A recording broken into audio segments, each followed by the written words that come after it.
Welcome in, everybody. Hopefully, I am pushing the audio levers right today and not leaving things all mixed up. Welcome to Between Two Bellsprouts, the place where we attempt on a weekly basis to talk about the stuff going on in our PvP community and the community at large. And it's been an interesting week. They've slowed down the degree of news that we are getting out of Niantic this week. We are no longer overwhelmed with 17 announcements in a single day or something along those lines. But I think we're all kind of getting used to settling in and living the level 50 grind and the XL candy grind. But thank you to my guest today. We've got on screens now, we've got Ryan RCCola from PvP Team Rocket Academy. I'm so bad at the names of everything. It's always mixed up. It's Team Rocket Academy, right? There's no PvP in the name. Yeah. So yeah. Only in the Twitter. Only in the Twitter. Well, at Team Rocket PvP on Twitter is how you can connect with us there. That's okay. It's okay. But Team Rocket Academy is the juncture there. I think just on Twitter, easier to tag Team Rocket PvP per se, and that's exactly what we do. We do PvP videos on YouTube, stream on Twitch sometimes. As being a part of this community, we just try and help educate people, give battlers some knowledge on a deeper level in terms of getting better at Sylph, getting better at GBL, having those content that is catered more towards Sylph, and improving your skills so you can apply that in battling. So thanks for having me today. Yeah, absolutely. And I expect we'll have you on in the near future for some slightly more focused discussions on some other things. But I thought that one of the things that we could do is something that is very common this time of year, maybe even next week, which is to kind of reflect on the year that we have had past and predict maybe what sorts of things we might see in the future direction of the game. And along those lines, I think that it would definitely be great to hear your thoughts on maybe what we can do as a Sylph community to kind of like think and rebuild sort of the culture that we had, where we've got Alyssa was talking to me in the pre-stream, and we really do have a very GBL dominated and a very kind of grind dominated process going on now with the game, and I definitely feel like it's getting really hard to steer the ship in the Sylph direction as much as I really want to. So I don't know what we think we might see on that front from the official folks, or what we can do, which I think is the bigger thing, is what we can do as a community to try and really build what we want to see.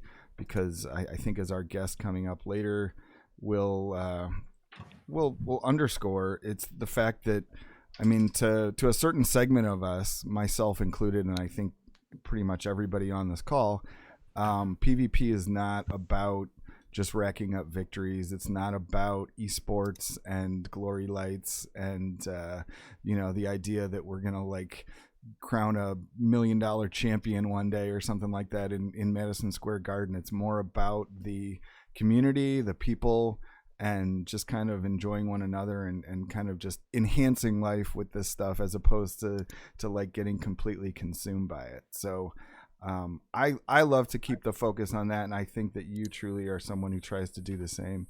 So thank you for joining us. Of course, we have Alyssa Rose back this week with her unbelievably pristinely wrapped, rather, not lifted. I don't want to create any aspersions here and suggest that Alyssa was engaged in thievery. She's got some unbelievably wrapped presents in the back, decorating her background even more nicely than usual.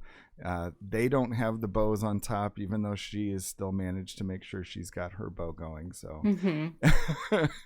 They will be bowed in a few days. They will be bowed. Somebody needs to put that in as a stream quote. They will be bowed. That sounds kind of threatening. Maybe a Bellsprout could use that as a battle tag. Their line in battle, that just, they will be bowed. That should be my new go-to for Sylph round. I was gonna say, if you're using Sylveon, like that's, they will be bowed right there. That's true. Hashtag get bowed. And we've got the man scientist D sitting there quietly. We get to get him to trigger himself on the screen. Hello, Ethan. Hello. He did a few Registeel raids with me earlier. I know some we each failed on to actually get in on the invites, but it was a semi-exciting weekend for PvP people to actually want a raid. I was almost sad that I had already reached level 41. I kind of wished I had more of a reason to do the raids, but I was more than willing to do all the Reggies. Mm-hmm. Yeah. Definitely. How was your week in PvP, Ethan? Did you manage to do anything interesting? Did you have anything going on in GBL? Did you have pull any good Reggies in these raids? No shinies, no good ones. I did get 2 XLs off of one of them, so that was cool. We have such high standards, right? Yeah. But yeah. In terms of GBL, I hit veteran and then immediately plummeted with the increase of Abomasnows. Thank you, whoever popularized Abomasnow. Thank you. But yeah, trying to work my way back up. And yeah, that's pretty much it. Christmas, busy time. I'm sure we can all relate. I just got back from seeing Christmas lights with my mom, so that was cool. Yeah. Excellent. I know I was lucky enough to pull a Shadow Lapras from one of those tasks, so I at least got that going for me, even though it's not got the moves. Anybody else have any shiny luck with this event? I'm completely shut out on the Snotty Bears. I don't know about you guys. Nothing for me. I really don't like that bear, though. It bothers me. Like, I want to wipe its nose. I don't know. It grosses me out. I don't really like it. It sounds like a mom thing. It seems like a mom thing. I think like you probably just feel like because I have toddlers. Yeah, you spent all that time with do you have the boogie wipes, the saline wipes where you wipe their nose and all that? Or yeah, I can't. Like, that's like such a pet peeve of mine. Like, runny noses. I don't know. It bothers me. Anyone who has a toddler could probably relate.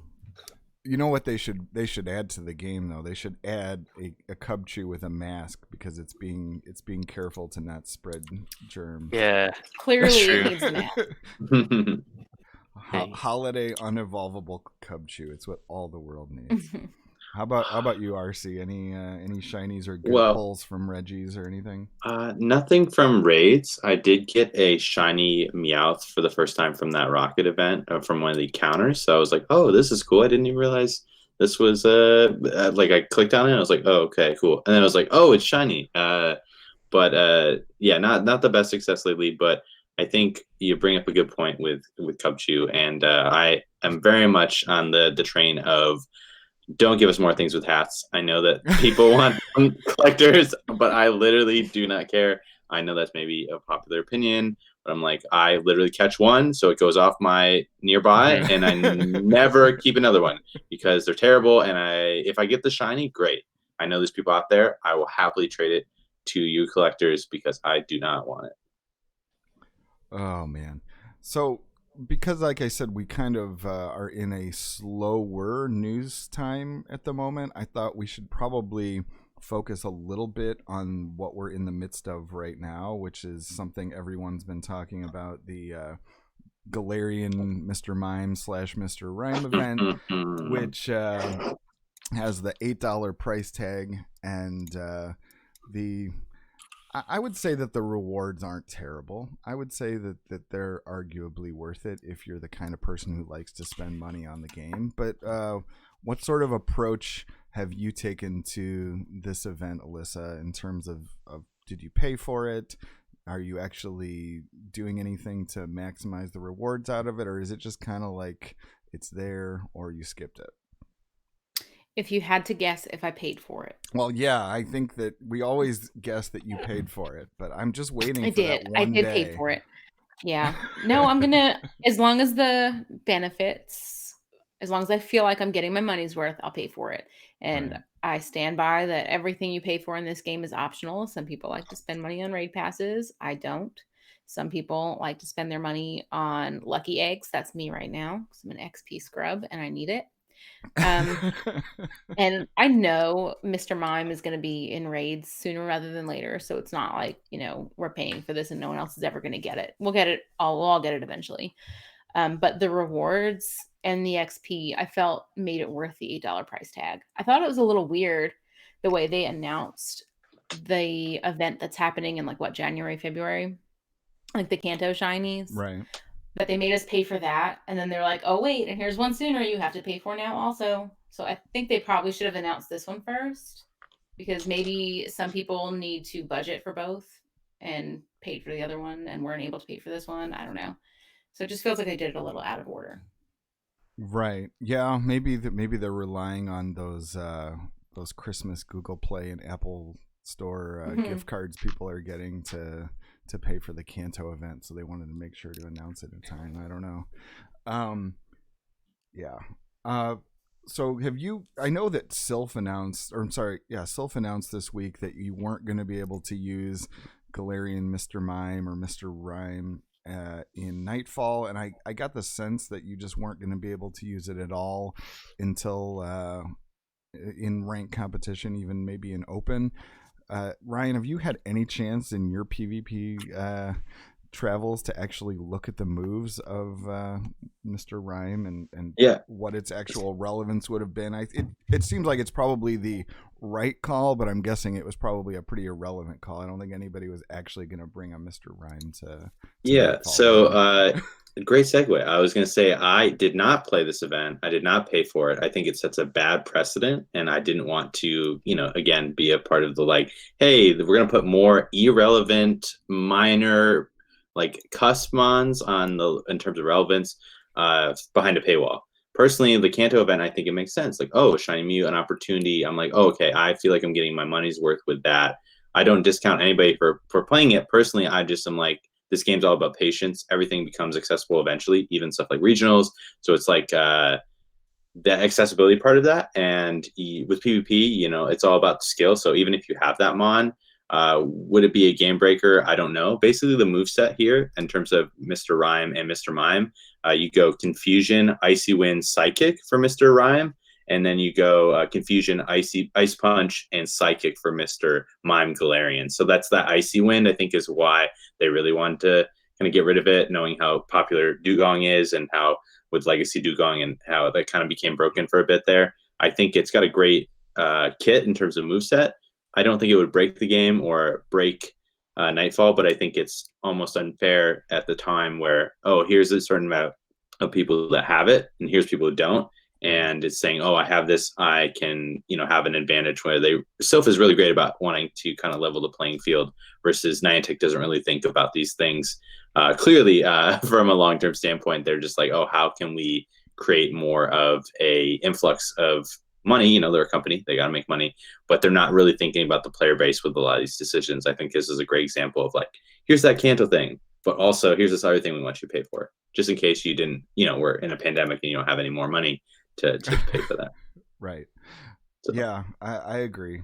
I'm glad that that Sylph made the call they did, just in case somebody were to get salty about some strat that somebody discovered with Galarian Mr. Mime or with Mr. Rhyme. But it probably wouldn't matter. But it never feels good when there's a mon you literally have not had any chance to practice against. I mean, I suppose you could sim it. Who knows? But I think it was the right call.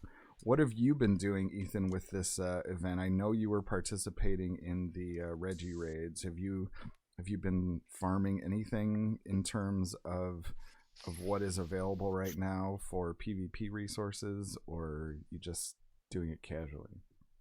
I've been wanting to go to a Snover Nest because I was inspired by Butters to run Shadow Obama in Ultra League, but I have Shadow Obama, but it needs 270 some XLs, and I have 20, so I need to go since we live in Cali, I need to go to just a nest, and then I'll be set because it's sunny almost every day. But uh, I haven't found like a super solid nest, so I think I'm just gonna wait until the event for that. But for the Mr. Rhyme event, I was gonna mention this earlier, but I'll just say it now. Discord actually launched their own screen recording recently, Right. like 2 days ago, Yeah. and so I was trying that out. And I think Popcorn server. I don't know if anyone in chat knows Popcorn, but I was just live streaming in there, and I live streamed a lot of my grind, like pretty much like 3 or 4 hours of it. I was just at UCR and like talking with them, and I didn't have anyone else to talk to, so it was really nice. Yeah, so I did that, and I finished the Mr. Rhyme research and everything. I didn't really want to participate in it, but the reason I bought it was because I figured that Mr. Rhyme had a lot of Ultra League presence, or like a good Profile. like yeah, it fits Ultra League better than it does Great League. So I figured why not just get the early access, because I enjoy having early access in most cases, and see what's going on before everyone else gets it and then starts using it, because then they'll run counters for it. So maybe, right. you know. I mean, I agree. It's kind of the other side of the coin, but it's I definitely come down more in favor of what Ryan is saying, where it's like if Right. it's great to be able to get the jump on people and to be able to do something that somebody hasn't popularized, but it feels better when at least you're just kind of like, I came up with this idea, not just like I came up with this thing other people couldn't get. Like if you happen to be lucky, That's true. If you happen to be lucky, or you happen to spend money, or you happen to do this, like if you put in a grind, or you put in like the thought to actually come up with the ideas, then I feel like that comes off completely differently, because it always just feels gross. Like when you show up, Just having something that someone else. Yeah, right. I mean, totally. Yeah. I totally get what you mean. I also bought it because like I was gonna go out anyways for the event, and I wanted something to do. Right. Like I didn't want to just be there, so I was doing the quests and stuff, and I don't know. The pose looks funny, so whatever, I guess. Yeah, I've even thought about using the pose. The last thing I'll ever do is change my Magikarp hat, but the pose, jiggly. The pose is really funny. The pose is pretty jiggly, honestly. I hate the pose. I'm with Alyssa. I really don't like it.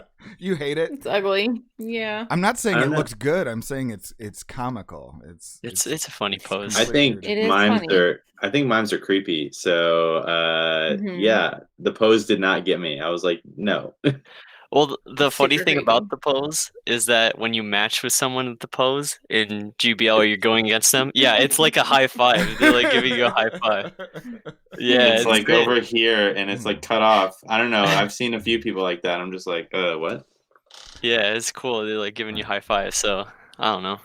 I think kind of the difference in reaction, like I think the reason why Ryan probably didn't pay for the event versus the three of us is like, you guys can correct me if I'm wrong, but especially these days, I view probably all three of us as, even though we adore the PvP angle of the game, we're like invested in kind of the whole game, if you will. Like I still love to grind, and when I'm able to, and like there are definitely aspects of the game that I'm willing to pay for these days. Like if they want to give me something, I don't necessarily care about the Mr. Rhyme itself, but just the idea that I've got the tasks to do. I'm going to get items that are essentially worth what I'm paying in terms of what they already charge for them. And as I have revealed to Shagness earlier in this week, for anyone who's not already aware, if you buy your currency or whatever through the Google Play Store, then you can buy those $3 coupons from the Play Store for 150 play points, and you basically can just use one each purchase. So you can use them like for a $7 event. It essentially costs $4 if you have built up points like somebody like like I have. I'm sure that most people who've got kind of crazy levels of spending on the game have. So things like that, I don't think too hard about because I know I'm gonna use the items anyway. But I think that it's interesting that we can all look at the event and kind of see it in a different way. And I wonder, to me, it kind of breaks down to this, where it's just like, if the content that you value is put behind a paywall, it feels bad. If the content you don't value is put behind a paywall, you're just kind of like, I'm not going to pay for it. I don't want to support it, but it doesn't feel bad. So what had me up in arms earlier in the year was when they were doing the double community day with the double elite TM boxes, and each one cost $15, and they were really trying to double dip on kind of the community day angle of it without actually like any of us getting the whole like community day experience out of it. It was just community day in name, and really they just wanted to have a chance to sell us another box. And I feel better about the way that they're trending in terms of the content that they're giving you. It's fun, it's not mandatory, it's whatever. And the last community day box obviously was completely the opposite model, where they gave you both elite TMs for essentially half the price of what they used to charge in one box. So how do you feel about the monetization of the game, Ryan, in terms of like what things do you feel okay with them monetizing, and which ones don't you, and what might be your thought process behind why one is okay and one's not?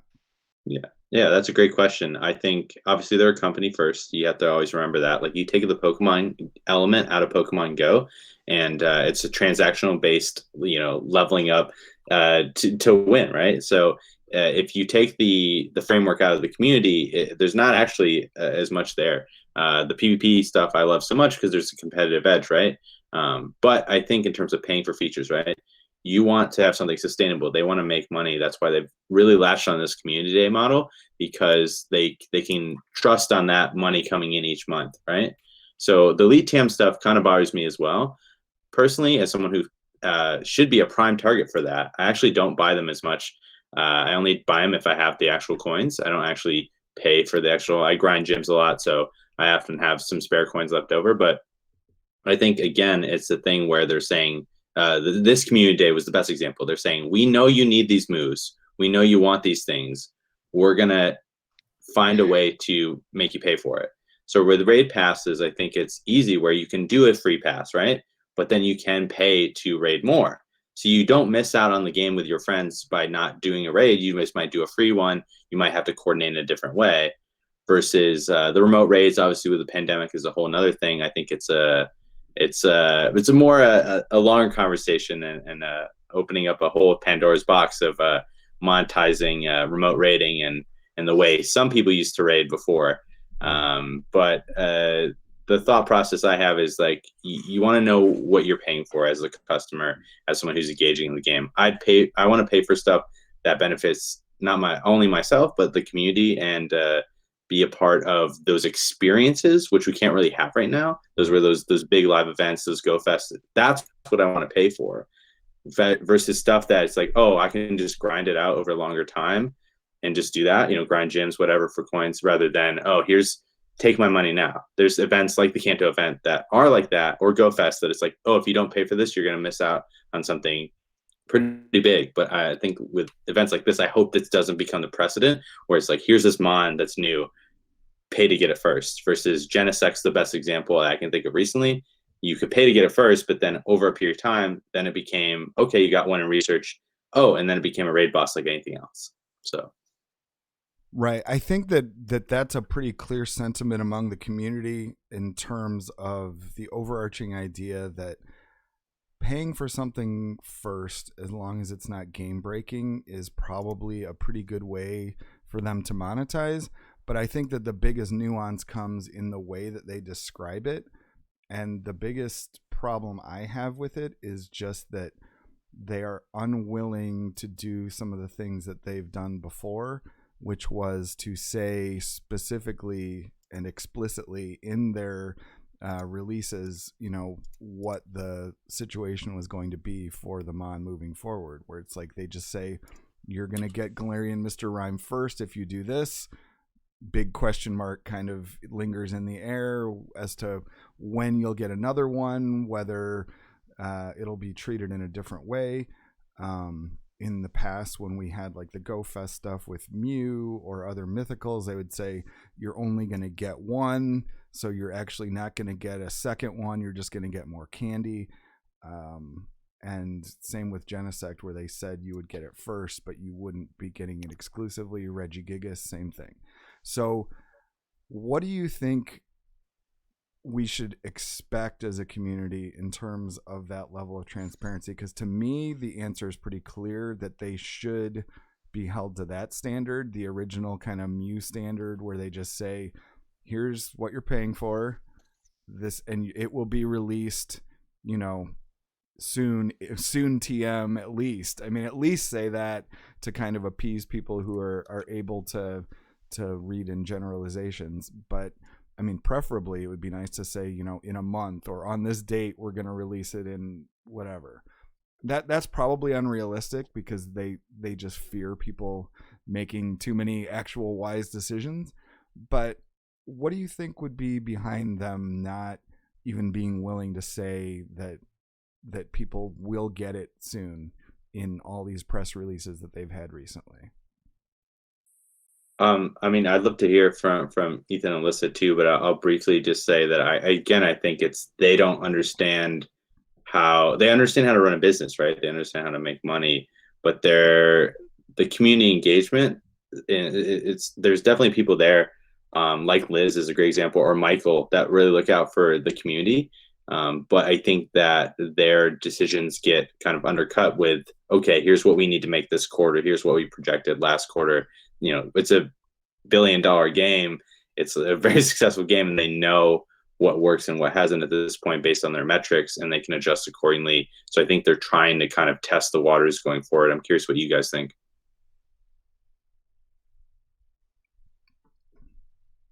Bellsprouts. Okay, I'll go. Yeah, I was waiting. I was for trying you. to wait for Ethan to No, try. I was waiting We're for you. too polite. And that's what this is. We wait for each other too much, and then we just get quiet. Yeah. I think you nailed it, Ryan. Niantic is a business, and they are going to always look out for their own best interest and whatever puts the most dollars into their pocket.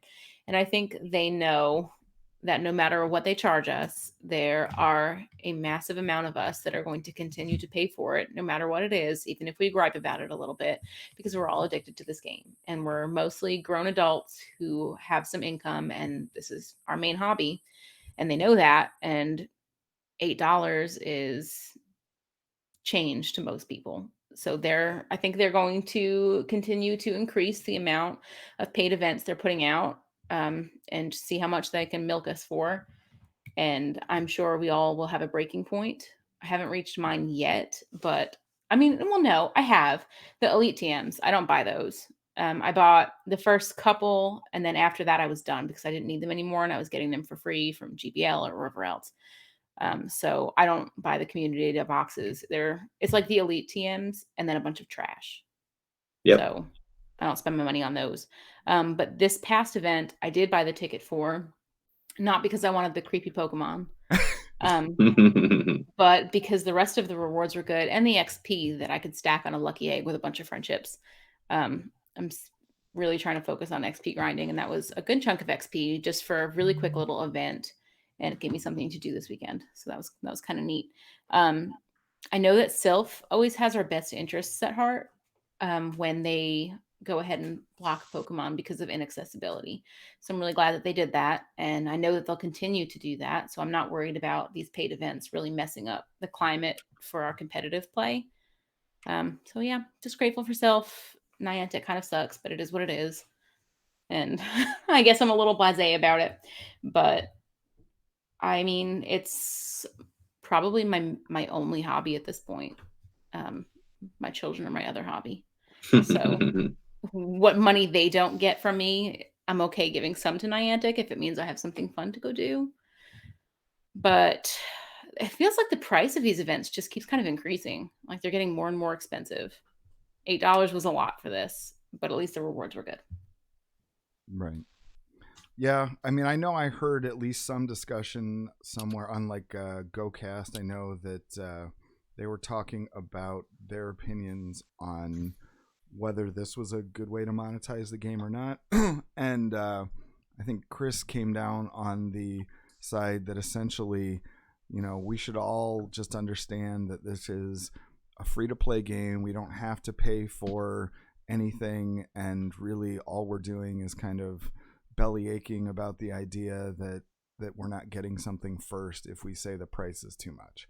So what do you think the difference is between I know Ethan it's hard for him to talk because he's always on the hamster wheel, but it's like the difference between speaking with our wallets and actually just grousing about the strategy that they are following to try and stay profitable in this situation. I think that it's a very fine line, if I'm being honest, because I think that ultimately what we all would love to do is see the cost shifted to somebody else. Like, it was fine with me when the people who were paying the heavy freight were the people who just liked to do ridiculous numbers of raids and just had to have a hundo of everything. Because to me, I thought of that and I was just like, wow, those people are insane. If they want to finance a game that I love and keep the rest of it free, then that's great. But I feel like increasingly, maybe because GBL became so popular, but just generally because PvP has become more of a thing, that they've been pushing into our community more to try and get their money. And that's the part that hurts. So the question to me is whether is that a fair way to look at it? Because I don't like the way that everything is kind of trending from, it used to be everybody would just do their battles for free. You just do them on your own time. Now everybody feels pressure to do GBLs. You want more rewards, you got to pay a pass. You want all these things. Like, you got to do it their way. And that's what I feel is corrosive to our community. So, like, what do you think, Ethan, in terms of like when you think of spending money on the game? I know that we all kind of think of it as it's our hobby. We're willing to give some money to the company we love, but where do you think that maybe they ought to allocate the costs, if you will? Who should be paying for it, and why do you think it would be fair that way? Well, I agree with you in the sense that I would look at the more hardcore players and kind of just sit in awe and be like, wow, that's really, really cool. I'll never have those things because I don't spend a whole lot. And now with COVID, I'm spending more than I ever have on the game.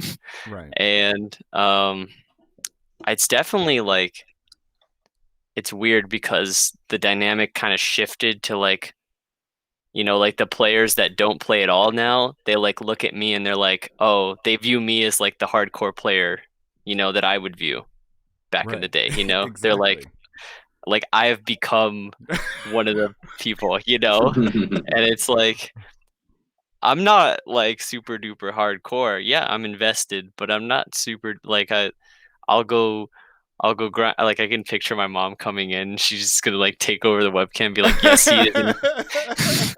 Yes, he is hardcore. No. I was very much in the mindset of a free to play player up until I was 40. I didn't spend very much at all on the game. You don't look a day over 20. Oh. Yeah. Level 40. Yeah, I mean level 40. That's what I meant. But yeah, I didn't I didn't spend much at all on the game. I spent some for like the raid days, but I mean, to gain the system, right? I had my like friends accounts that I would play for, right? That I talked about. But like that was because I didn't want to spend money, and now I'm only playing on my account and I'm spending money. So it's like it's it's a weird dynamic. I think it definitely does have something to do with GBL. I feel that, if I felt like my funds uh, were being actually allocated in terms of like getting better programmers or like things like that, and like I could see like actual improvements in the game in terms of GBL and things like that, then I would feel a lot better about my payments. But quite frankly, right now, I don't like every time I buy something, I always kind of like I have like a little like kind of like a buyer's remorse type thing where I'm like, dang, I'm funding a company that can't even fix their game. Wow. Right. You know? You feel guilt over what you're spending instead of feeling like, okay, I'm kind of supporting the thing that I love. It's more it Exactly. weighs more in the guilt side. And I feel that too. Yeah. I think that we know we've reached an inflection point when on stream this week Shagness told me she thought she was going to have to go cold turkey on spending because she was spending too much. I'm like, oh man, if Shagness is going to stop spending, then I feel like the game is in a weird place. Yeah, it's really it's kind of is though, because like I'm sure like all of you can relate to me when I say this, but like I remember the days where, oh hey Max, I remember the days where like we were at just chilling at community day, right? And we were like with our friends and our community, and we would just like like walking around, like say hi to people. There were no masks involved. There was no coronavirus. I remember those days. Like I used to like, and back in those days, I used to think about 2016. And that used to be the thing. And now it's like I wish we were without COVID. But yeah, it's just like it's so different now. The climate of the game is so different because it's all like a lot of it is primarily online with GBL. So, and like I really miss just doing like, even like I know we have like auto rec tourneys and Sylph and stuff, but I remember like when there wasn't even that. It was just like you'd call up a friend and be like, you want to do some auto rec? And I was like, heck yeah. And then I get wrecked and be like, oh, that's amazing. But yeah, like I remember doing battles for free and like just like battles not like without any stress or anything like that. And now with all these with this climate and with like the FOMO, the weaponized FOMO that we always talk about, it takes a toll on a person, and that that has definitely gotten to me. Yeah, well, I think it's gotten to all of us, and yes, we will welcome in Sir Maximus on the call. Yeah. I know that that Ryan can only be with us for so long, so I don't want to abuse him coming on because I know he's got some editing he's got to get to. I can speak from personal experience that that YouTube editing can be a very time-consuming endeavor, one that I know I very frequently will push off to do more enjoyable things. So I wanted to just kind of ask him a little bit more before he ducks out, whenever that's going to be, and then we will hear from Sir Maximus.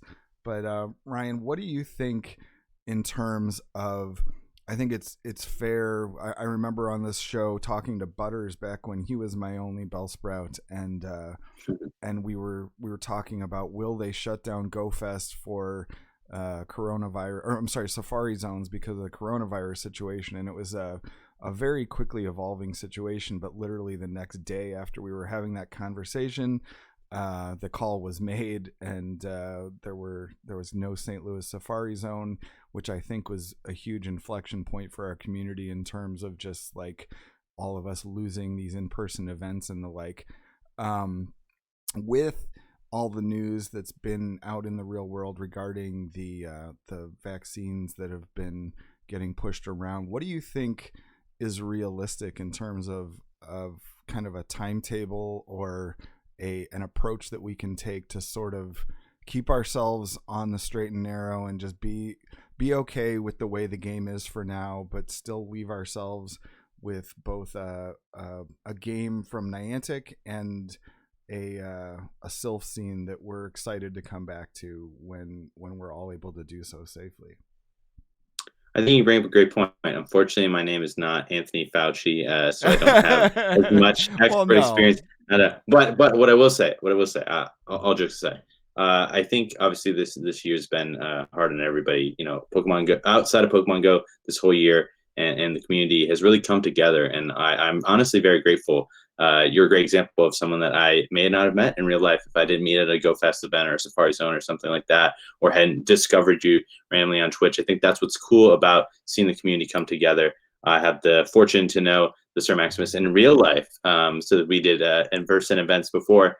So shout out to him. But yeah, I think it's that moment, right, when you can merge both these worlds. You can have that community that you built, you know, in your local area that I think we're all really passionate about. But then you can branch out and connect with people that you've never had before through this time. Like, so that's the silver lining I look at.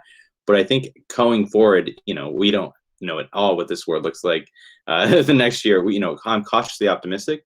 On a positive note, know that Sylph has plans through August 2021 in terms of, you know, to be able to do what we're doing from potentially a digital space still. But I think it'll be a cool moment to see when those moments converge and we can all be safe and have in-person tournaments again. I think seeing examples like concerts or live events is really, until those are able to be done consistently in a safe manner. I think that's kind of how we function with these real live events. As a TO myself, that was something I always craved at the end of the week. It was something that running those in-person tournaments and seeing those people was special, right? Right. So unfortunately, I feel like we're still not in a place where, even though it's like, oh, cool, vaccine on the horizon, you know, that's for people in need, that's for people that like medical workers, elderly, like it's going to start there, right? So it's still, how do you function with the game and having something pastime you believe in, but still like having real life. And I think that's the part sometimes people forget, is like there's the real life always outweighs that. Is like sometimes we have crappy moments in this game and crappy moments in this community, but like it's just a game. It's about the people and experiences that you met through it. And I'm cautiously optimistic about this next year, but I feel like something more like live events won't really be till potentially the fall. Right. And so whether it's that, and just like kind of what your plans are moving forward, or whether it's even, if you want to just focus on short term, since I know we don't want to put on a crystal ball and pretend you're Dr. Fauci, for this next month in January, there will be no ranked Sylph tournaments whatsoever. It's going to be a break. What do you think that dynamic is going to mean for you as a content creator, as a competitor? What are you going to do to approach that period of time where we've got a lull, where traditionally it would almost be the opposite, where we've got in the past we've had overlapping cups. We've had cups that ran through what was it, January 15th, I think, last year, and then we had a new one that started as well. So you really had like an all you could eat sort of situation, and now we're going to be in an opposite situation. Do you feel okay about that whole break that they've decided to do? Personally, I'm really excited about it. Two things. I hope that I get invited to this, whatever this invitational thing is, and I don't know what they're going to do. Personally, I want to do that, but I don't know how big or how small, Right. what the invites will look like. Will it be like a regionals thing, top people from each region? I don't know. I don't know anything. I've even pestered some people I know itself, and I'm just like, what? And they're just like, soon. Mel never gives You'll up. see. Mel never You'll gives see. up. Exactly. But a little self plug, we are doing a Shadow Cup potentially. So if you're really bored and you're like, oh, I have no meta this month, Speedish Chief and I have this thing that we did with the rest of Team Rocket Crew called Shadow Cup. So we're going to do Shadow Cup 2.0. That's going to be coming. So date's not official. We still have to talk about details. We're kind of waiting to see where this what this Sylph Invitational looks like, because we really don't want to cross over with what they're doing there, because we really love what Sylph has been doing and we really don't want to take away from that. So knowing when Community Day is already is a really great heads up. So be tuned into the Team Rocket Academy channel, as well as Speediest Chief, if you're really interested and want to try the Shadow Cup with all those new mons you TM during the Team Rocket event. Oh man. So yeah, that definitely, I remember seeing you guys react to the Rocket event, that you would be able to hold another one of these. And I mean, people have been clamoring for for there to be a chance to do the TM. So I'm sure you will get plenty of people interested in that.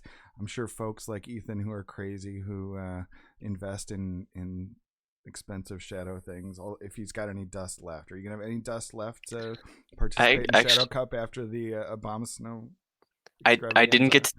Yeah, I didn't get to do the last one, and I did Grunt Cup, and I really wanted to do it, so I'm gonna do it this time, whenever it is. All right. I'm gonna do it. Pencil him in and tag him incessantly on Twitter and Discord every time you have any releases related to that. Okay, Ryan?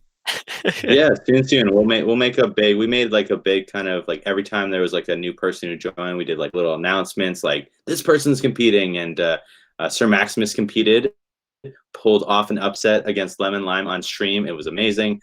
So I think there's opportunities for some more fun. Like, oh, I'm not like everyone's team was different, and there was some like what we thought would be meta breaking mons, but then it turned out they weren't as much, and it was just about like having fun. And at the end of the day, that's what this game's about. And somebody's got to beat Pogo Gotham, so we'll see.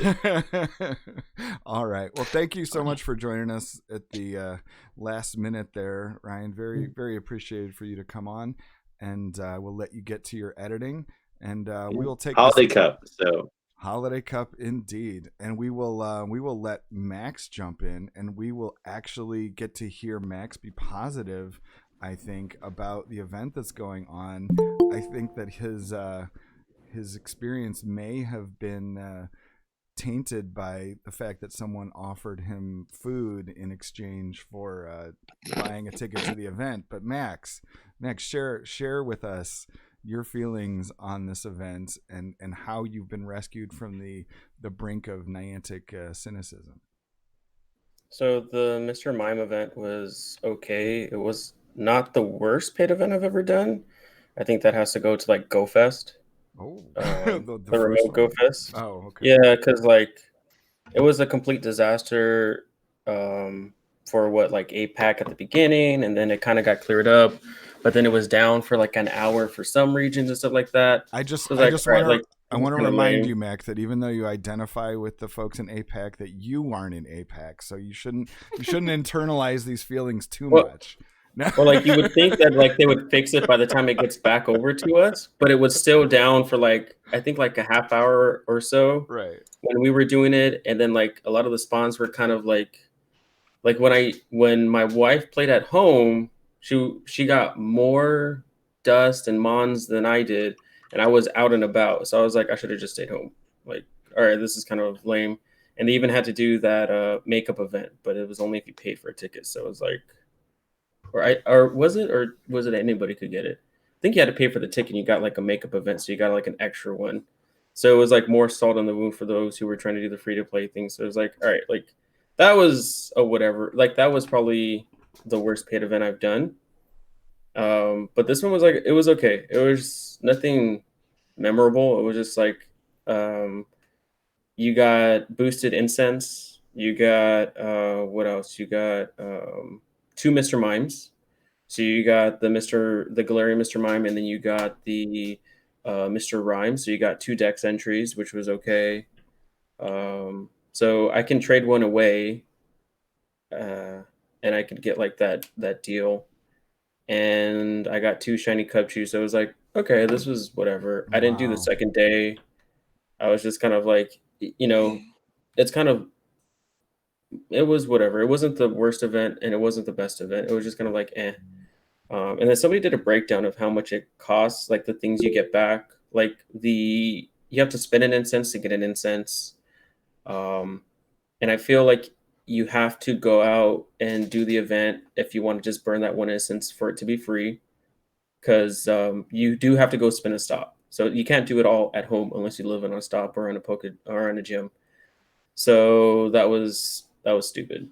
Like, we're still like a lot of people are regressing with second waves and lockdowns. So they actually like, you got to go spin a stop. It was like, all right, that's already flawed. But it didn't feel like you had to pay for an event to pay for another aspect of the event. Like I didn't have to buy incense because I got one back. I didn't have to buy star pieces because I got 3 back. I didn't have to raid. I even got 3 premium passes, so I can use those however I want.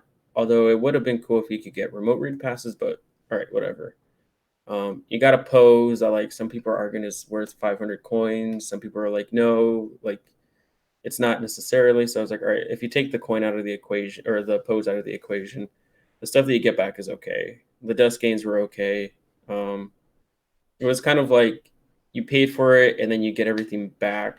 It's not an event where you profit, where those dollar events for the dollar event and some other like small events that you would have to pay for. It's like, oh, look, you can get like 5,000 free dust if you just like, the event, it says like all these things you can catch. It's like 5,000 free dust. And then you come to the test that says power up a Pokemon 10 times. I'm like, well, there goes my 5,000 free dust, so it didn't feel too bad. So I was okay with it. And then I have a free Mr. Mime to trade away. So somebody who didn't pay for it, they're going to pay me an In-N-Out burger. So I'm okay with that. So It's a good deal. Yeah. Well, So it was okay. And I don't know if you were tuned in yet, but I was trying to kind of have the conversation earlier of just they're gonna monetize the game one way or another, and right now they're doing it in a way that I think feels a lot grosser to this part of the community than it probably does to other parts.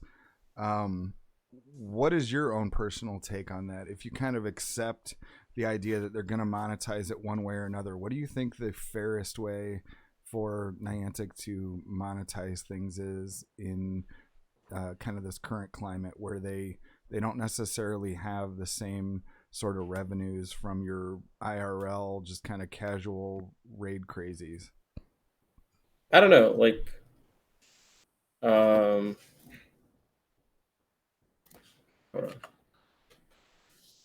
I would say that at this point, if you're asking that question, you're in too deep. Like you're already part of the Pogo cult, because like they've been monetizing the game even in IRL situations, and it's gotten worse since we're locked down, and we've been playing for it for about a year like this. So we're all just kind of suckers for Niantic. It doesn't matter what we think of, like, well, that's not fair, that's not right. It's like, no, well, you've kind of already like you've sold out to Niantic. So for you to ask the question of what would be morally or ethically correct, it's like it's kind of a moot point, because you've kind of given all kind of goes out the window when you take into account that you keep buying passes to go do these raids to hit level 41 because you need to do 30 of them. You pay for the rocket radars because you want to get whatever. Like you're going to play the game no matter what Niantic does. So it's kind of like, how do you want them to take your money is really the question. Because if it was all about, what Niantic is responsible for or whatever, then we wouldn't have situations where their customer service, you ask them the question, hey, customer service, I tried to get into a raid and it wouldn't let me. Oh, make sure that you buy remote raid passes so that way you can go and play. It's like, I had remote raid passes and you took away the remote raid pass and I lagged out and I couldn't play. Like, I would like to have my raid passes back. And they're like, don't forget to buy raid passes. It's just like, all right, never mind. Like, they're not, it's just all automated. The customer service is poor. And then there you are the next day or the next week buying more passes. So, it's just, how do you want them to take your money? Do you want them to take it so that way you can get dust so you can power up Pokemon? Do you want them to take your money so you can use mons that maybe you couldn't use before, like legacy mons with elite TMs? Do you want it in the form of swag? Because there's a lot of games, like Valorant is probably the worst, from what I've heard, where you can buy a skin, just like it makes the gun look different. It doesn't actually improve the gun. It doesn't do anything. It just looks cool. I think a skin is like $20. And we're here complaining about a $5 pose. And it's like, no, like $20, and all it does is an aesthetic thing. Not to mention there's actual gun skins where it makes the gun perform better. So they're like, oh, this skin is a play to win one. and that skin just happens to be like $30. And like, wait, how is that one $30? And it actually makes you perform better because the recoil is less, the way that it sounds or the way that it shoots, and like all the mechanics of the gun seem to work out better for one that you're paying just like $10 extra for. Like they know what they're doing. What I think League of Legends, I don't know, scientists, if you can comment on that, like that's another one, right? Where it's pay to win. Or do you like just pay skins and stuff for like the that. cosmetics? Yeah. Yeah. That's a big one. So like but you can spend a good $1,000 on things that are just cosmetic. So I feel like that's a lot worse because it doesn't add value to the game. It just like, look at how cool I am. Mhm. So for Niantic to be like, you can play and you can get these megas, and you can mega all you want that you kind of need for more megas, but you got to give me like $20. And then what? Like you want a level 50 Pokemon? Um, you need what? PV Poke came out and said like you need what, like $50 or $100. I forget. It's something silly to get a level 50 Pokemon because the amount of raids you have to get on things that there is no other way to get them. Like maybe you can walk and maybe it finds a rare candy or an XL candy. Maybe you can get more XL, just generic XL candy. What, you have 4 right now if you're level 44 or something, um, which does absolutely nothing. You can't even power up a Mon 1 level. So like all these different things of like, if you want to do this, you have to pay if you want to play. And not to mention like the pay to win aspects, like, because I'm pretty sure they're going to release a GBL format where you can use megas, or level 50s are going to be extremely necessary. So, that's a pay to play and a pay to win aspect. So there's going to be all these different things where that's going to be worse, but is it the worst out there? No. Is that really the bar that you want to set? I don't think so. Just like how some people are like, well, the community isn't that toxic. Well, I mean, we had, quote unquote community leaders calling grass hole cancer, and then they tweeted out later like, oh, we shouldn't say that. And it's kind of like, like, okay, like it's there, Right. Well, and it can be really bad, but right. just comparing it to saying, is it worse than others? And like, that shouldn't really be a No, bar. I'm We should not. make our own standards. Right. No, I don't. That's always been my thing, is that I've always viewed this game as something different than other games, and that was the only reason I was willing to invest in it. And I think that I'm just trying to be 100% honest with myself, saying that I was okay with people who wanted to just go out and spend huge amounts of money on incubators and raid passes and whatever, and they got advantages in the game, but they were honestly fairly small. The dust from incubators was probably bigger than I was super comfortable with, but like that's kind of, just what you deal with. We just had to learn to use our resources more efficiently if we wanted to beat them. But the rating thing just never bothered me because I was just like, I don't care about having a hundo of everything. I don't care about all these things that these people care about. And to me, they were just kind of like, that was their deal. They wanted to spend money. Nobody was making them spend it. And there was the only compelling reason for them to do it was just so at the end of the day, they could look at their decks and say, I have this perfect legendary of everything or whatever. Like that was their drive. And I wasn't going to deny them their drive, but it wasn't something that the company was like actively saying you have to do this. And I think that that's the biggest thing with this game, is that anytime you want to look at the business model that they're following, you have to acknowledge the fact that there are many, many different ways people play this game. And it's both part of what makes it great and what makes it difficult as a business, and what makes it bad at times, where like you'll have an event and different groups of the community will receive it entirely differently, because they'll say, okay, this is a complete waste, and the other part of the community will just say, what are you talking about? It's got so many great new shinies. And they're just like, yeah, but that mon sucks. And so everybody's going to look at it differently. So I've never ever set the bar that I believe that this game should be like another game. It's the question to me is, they've always monetized it from day one, and I think that they are stepping on the gas, but I think part of it is just a complete redistribution of who they're charging, what they're charging for, and just they're trying to make these events almost like a catch-all, where it's like, if you want to be the hardcore crazy person who maxes out a Wobbuffet, or you're going to catch all these Wobbuffet for XL candies. If you want to be a shiny collector, you've got the Cub Chews. If you want to be PvP, we've got the weekend where we've got Registeel. It's like they've got all these different segments they're trying to carve it up into.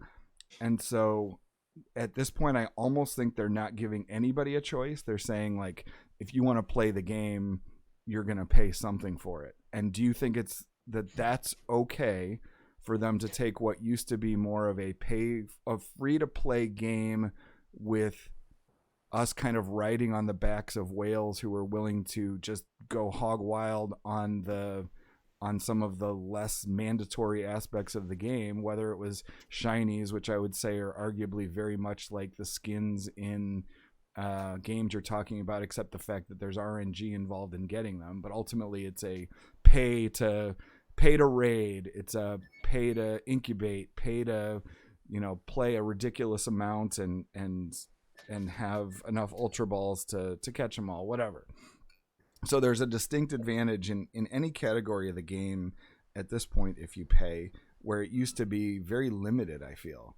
And what do you don't you agree that there's got to be some way that they can monetize that is more fair, even if we are not in the same sort of rating in-person situation? Or do you think that that's still not the right question? I think it's the right question. It's just, it's not an answer. Like, it's one of those things where you ask the question, but you're just never going to be satisfied with the answers, I guess. Because like, people can hide behind the whole thing of people are being pent up because of the pandemic. But I feel it's more the fact that the pandemic is just kind of like destroying the facade that people put up, because they just can't hold it up anymore. They can't refresh on this thing that they used to do to kind of, keep the facade up, kind of keep it going. And their their social media personality is still kind of all, the perfect picture. And then behind, they can kind of do what is necessary to keep that going. Now it's just, everyone's running on empty, emotionally, physically, mentally, or whatever. So now it's just kind of like, I don't have time to put up this facade, like just going straight, feral, and just kind of just like their raw personality kind of comes through. Because I think if you compare apples to apples and saying that this event was paid for, Galarian Mr. Mime sucks, Mr. Rhyme sucks even more, if you're an idiot with that stupid pose, blah, blah, blah, blah, then why did people care so much about Regigigas? Arguably miles worse than Mr. Rhyme and Mr. Mime put together. You had to pay to get that, because you had to get an X-raid. You couldn't just, I'm going to do my once a day at a X-raid and maybe I can get there. It's like, no, you had to go to all the X-raids. You had to do all the X-raid ones, because you don't know which one you're going to get invited to. Maybe a friend would invite you, but then they're paying it for you. Maybe you can get it and it's not a guaranteed catch. You got to keep going. You got to keep doing these X-raids. So, and it does absolutely nothing. It's a legendary that you're never going to max out. It's a legendary that does nothing for you in GBLs. Does nothing for you because you can't do it in gyms. Doesn't take anything down in gyms. It's literally the worst mon in the game. I think Slacking is second to it. So, but we paid to get that one. We definitely paid to get that one. And X-rays were this exclusive thing. And you had to be there first thing to jump in, or else you were SOL. Unless you had like a dedicated crew to do a private lobby, which then, you go with your clique. Your clique is going to do whatever the hell you want anyways. So we used to do that before, but we would say it behind closed doors. Now there's nothing for us to do except for to be on social media to say, like, you're marinating in your thoughts. You're just kind of like, I need to just send this out into the void. And, if I piss people off, I don't care. It's not my responsibility. If I trigger somebody, it's not my responsibility. It's their fault. And you just kind of throw everything out there, and you just don't want to accept what it is that you're doing. And you're responsible for that because you're putting it out there.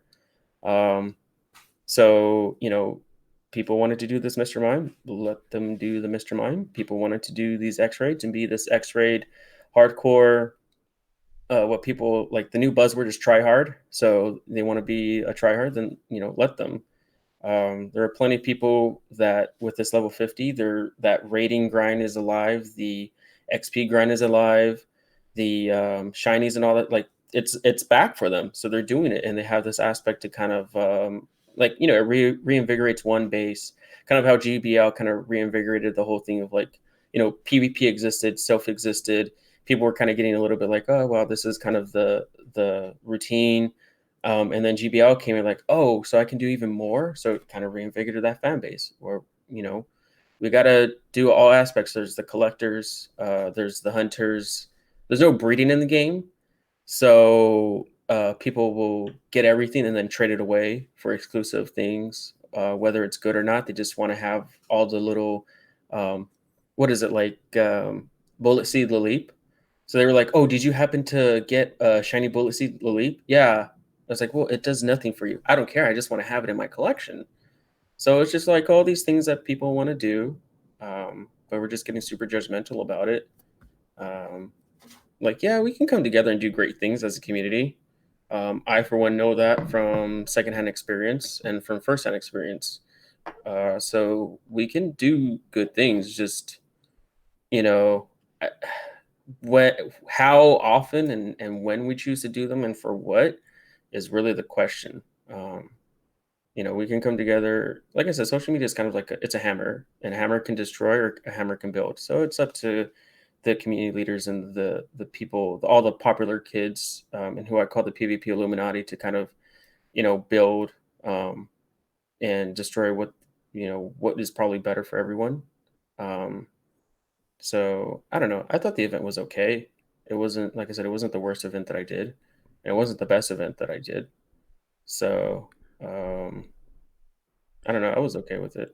I think it's amazing that Max comes in and has such a probably the least positive attitude about the event when he's the one who got 2 shinies. I think he's the only one who has a shiny Cubchoo that was on the call before. I cannot speak to our next guest. Is our next guest back? I know they were feeding a cat. Let's see. Yes. Yeah. Yes, All right. I'm here now. He's Hello. back. All right. And the screen name is DariusPent, but what would you prefer that I call you? DariusPent or Daniel is Okay. fine. Either All right. either way works for me. All Hello, right. everyone. It's Hey. nice to meet you all. It's my first time seeing this channel, and I've been listening to the whole thing, and I really have liked it so far. It's a pleasure to have you. And one of the things that I try to focus on, like really the whole reason for being on this channel is on Sunday nights. I like to give the community somewhere to kind of get together and talk about the stuff that's going on, talk about the things that matter to us, whether or not Niantic or anybody else is listening to us, and honestly just celebrate the reasons that we play the game.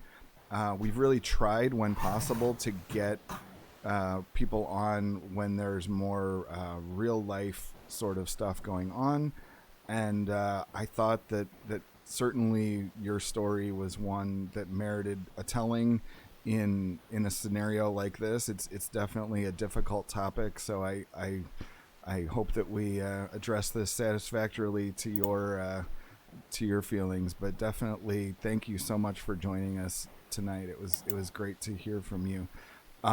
This is DariusPent or Daniel. For anybody who has not already viewed the video from my PvP Academia, he has a story to tell, which I will say is probably one of the more difficult things that one will have to listen to in terms of just an actual human experience. So I want people to be prepared for that, and I definitely would like to hear Darius's story from his own perspective. So, Okay, just to start, I'll say that the groundwork was that your community had in fact scheduled a tournament around the due date of a baby that your wife was expecting, correct? Yes, baby was due on the 19th, and I knew I couldn't do battling then. I wasn't gonna, I was gonna become a dad. I wasn't gonna be able to sleep, let alone battle. So they moved it to December 3rd, um, and then on November 23rd, the heartbeat stopped, and we went to the hospital, and they let us know that baby was already gone, and that my wife needed to deliver then for her own health. And so it was a really uh, really crazy experience. That when we first got the news, I wept. After that point, I think we were both so focused on making sure my wife was okay and getting through the delivery process that we kind of held strong, I guess. It took from the time we got there until baby was delivered was like 26, 27 hours. They had my wife on all the things, the IV drips. They had her on magnesium. They were worried about preeclampsia. So I'm praying to God that I get to keep my wife, because it's already a lot to lose her first baby.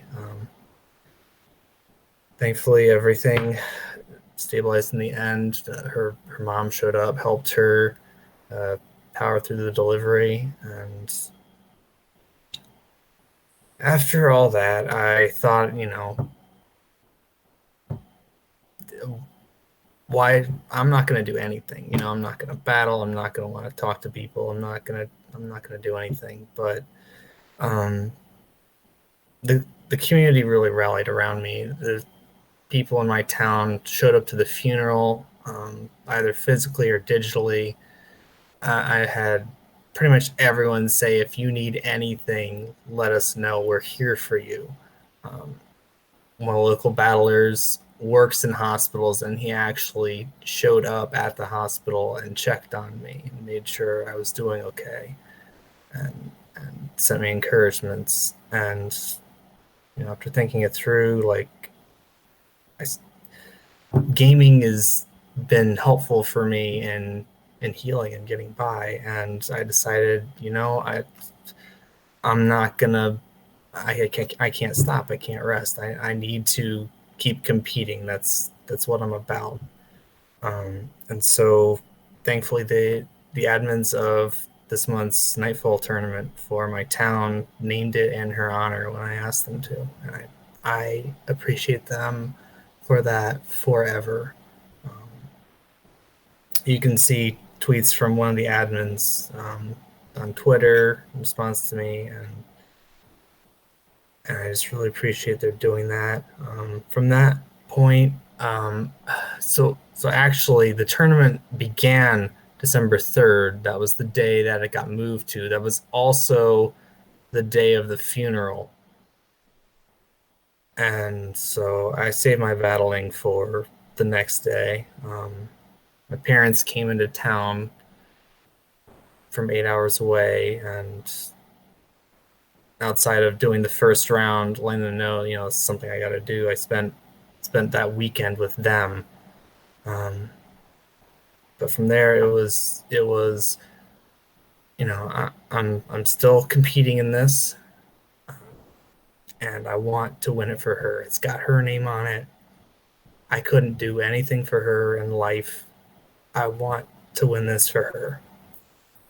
And like I said, I didn't cry as much as I thought I would, or maybe should. I wondered, is there something wrong with me? Like, I lost my baby, and I'm outside of being really forgetful, I'm functioning okay for the most part. Do I not care as much as I should? So I wanted to get to the end. I wanted to win that for Sarah, and I wanted to get to the end and just get to cry. Really. Sorry. No, I don't. There's nothing to apologize for. I'm trying to keep it together myself here. So, I mean, to me, I can really relate to your story on so many levels. I remember my wife expecting her first, and all the fears that a father has going into that, and I'm sure that just realizing all of those was unbelievably difficult. But at the same time, I know that it's almost more there's a different kind of trauma that one has in life just by like completely changing your life and whatever. And like I'm sure that for you it feels like, you know, this one thing happened, but like I'm still functioning like I always function. So it's probably hard for your brain to process all the ways that life has changed. And I think it's perfectly reasonable and normal that you don't have to grieve the way everybody else expects you to grieve. Like everybody's going to grieve in their own time, in their own way. And it's great to honestly put a face and a name on someone and be able to see that you are just a normal guy and you're not like, you know, someone that someone would just be like, why on earth would somebody battle under those circumstances? Like I don't know how anyone would react in those circumstances, but I certainly would never judge anybody. And I'm so grateful that you had a community that I can relate to that was there to rally around you. And what was the community that you participate in primarily? Sorry, I'm a little overwhelmed. So, no, you're okay. You take all the time you need. So normal battling. So I started playing Pokemon Go at the very beginning of 2019.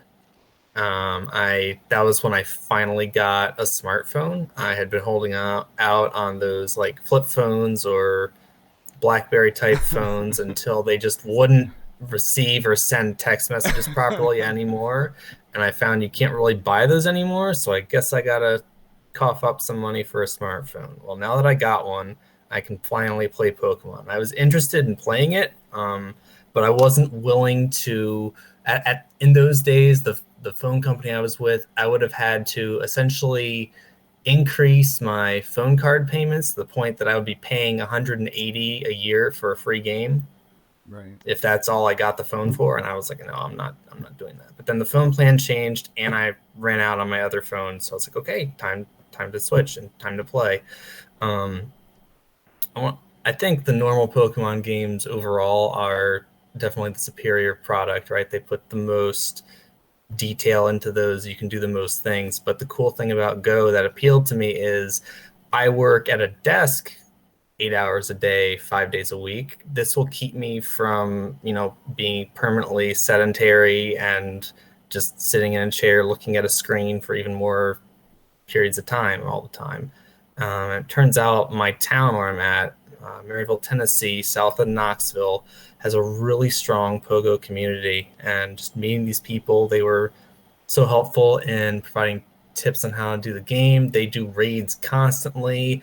Almost everybody is a frothy mouth shiny addict. They all want their shiny.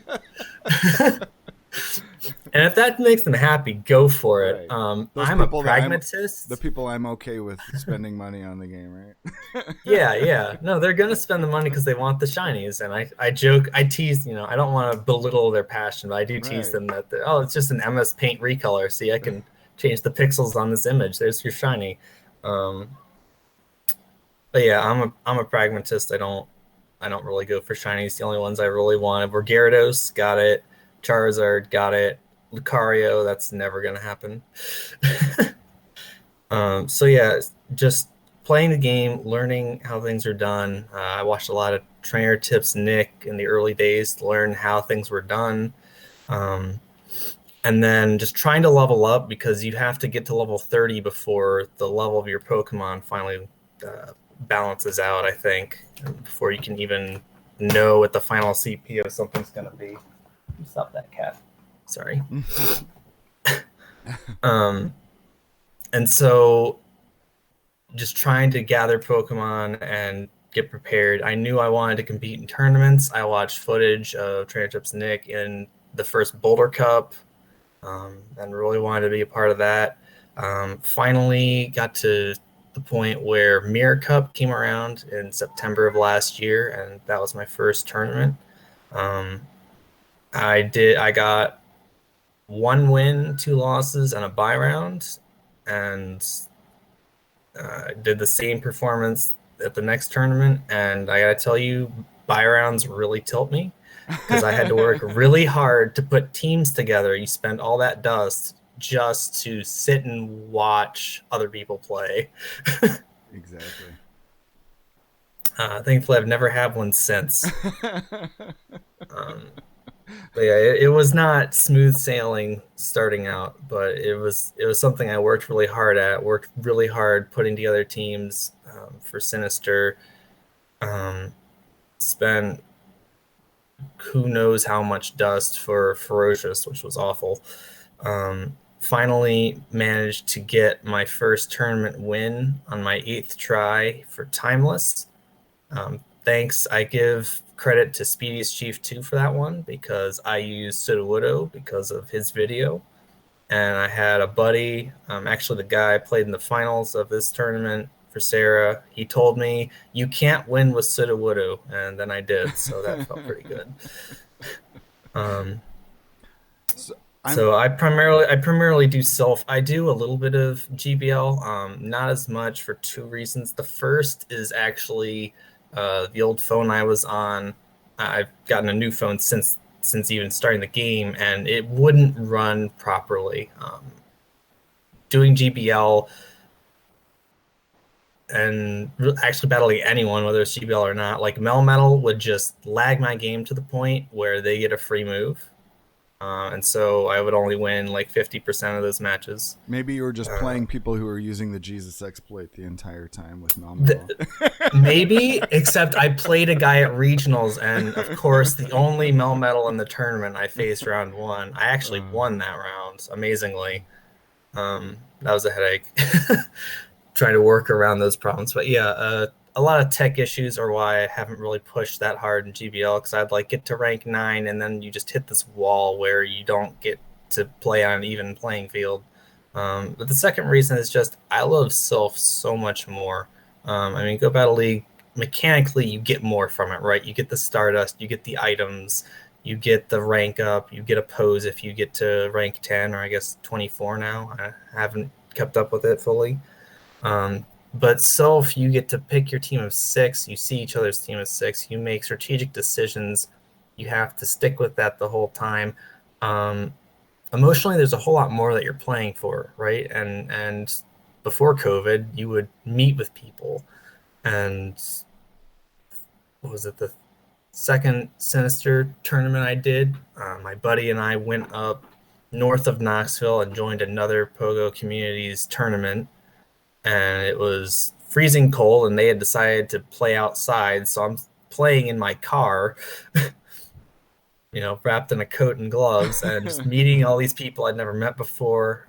I played a guy who had won Season 1 regionals for our area, and I actually beat him. It was a huge upset. Choked the finals to my buddy who came with me. I told him, if you beat me, you got to walk home, right? And then he did. But I still drove him home. So self content is my lifeblood with this game. That's why I keep going when there are all the wonderful problems that you all described thoroughly, that I fully acknowledge and agree with. That's what keeps me going in this game, is doing that and getting to hang out with the good people I've gotten to know around here. So I'm curious, what was the reason for you when you? I can once again relate on so many levels, because I was someone. The only reason I got a smartphone was because my wife finally dragged me into it. But I did have one before Pogo was a thing. But I didn't want to just spend money on a smartphone for basically no purpose. And honestly, these days I use it for Pogo and very little else. What was it with you that you knew ahead of time that you wanted to play Pogo, are you invested in main series games? Did you do that as a kid? What was your connection where you're like, I know I want to do this, but I'm holding out, where it was so obvious to you? Yeah. Well, let's see. I recall in 2016 when my coworkers went into the craze and started playing, and I had been playing Pokemon games since Blue version back in '96, and so I knew, hey, you get to walk around and essentially you are simulating the adventure experience of walking around and catching Pokemon. That's cool. Some of the other things, like they didn't really have battling, or it was in its fledgling state at the time. And, even the battling we have now, as much as I love it, it's not it doesn't have as many layers of strategy as the mainline series, because there's like a bajillion more moves, and you get that from turn-based. But what is really nice about it is that it simulates more what it would be like in real life. You don't get to sit and think about, do I use a Thunderbolt or do I try to swap out? You don't have 10 minutes to decide that if you're battling with actual fictional creatures that there's a Beedrill there's a Beedrill in front of you. It's going to stab you with its pointy butt if you don't make a decision in 3 seconds. So that's what I really appreciate about Pokemon Go battling, is the real-time aspect. You have to decide right now, are you going to swap? And there's some mechanical skill involved too, right? But it feels really good when you manage to, your switch timer finally ends, you pull the switch right as their Earthquake flies and it hits your Altaria and it does almost no damage. Feels really good. So there are definitely some great aspects to the game that appealed to me. So yeah, essentially I knew when I do get a smartphone and I can justify getting it, I'm going to play. It just took 3 years. And so I can also relate to very much your approach to the game, in the sense that, like, I specifically choose to play the game because it is something I can do that gets me off my butt and do the things that I can enjoy and just kind of put them together, as opposed to just another game that I could sit around and play. So I can relate to that. What I'm also curious about is, as someone who came into the game so late, we know that there's a lot of different angles where that can be disadvantageous to have come along late. How have you felt about different mechanics in the game, such as elite TMs, or having to find people to trade for certain moves? And are you trying to trigger me, man? I'm trying to figure out where somebody, if we're trying to build the Sylph base, and you're somebody who's kind of come into the fold on a somewhat more recent basis, but you're not as attracted to GBLs, then like what do we need to do to kind of cater to you, to try and like find more of you, like and what obstacles did you face?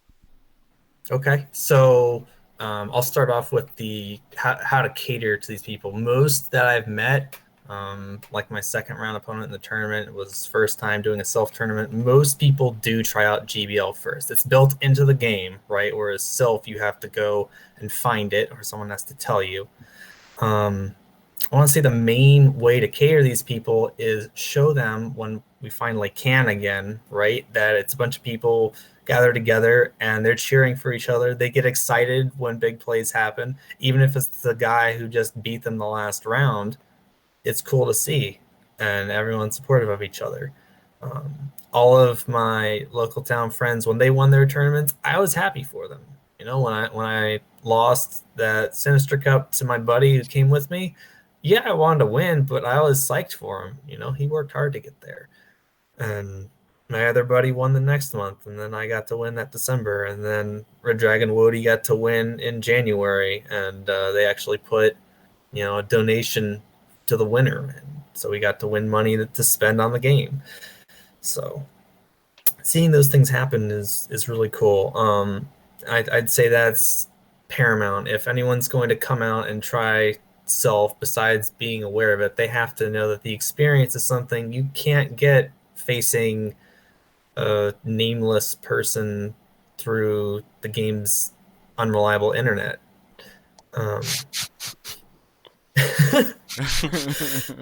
It's Throw a little assassin there. But seriously, like it's a completely different experience. Like, yeah, it's still the same 3-on-3, but they're actual human beings that you interact with too. So that's definitely a major part of it. And if you're part of a good community, then you're motivated to drive out, an hour, maybe even more, to go and be with those people.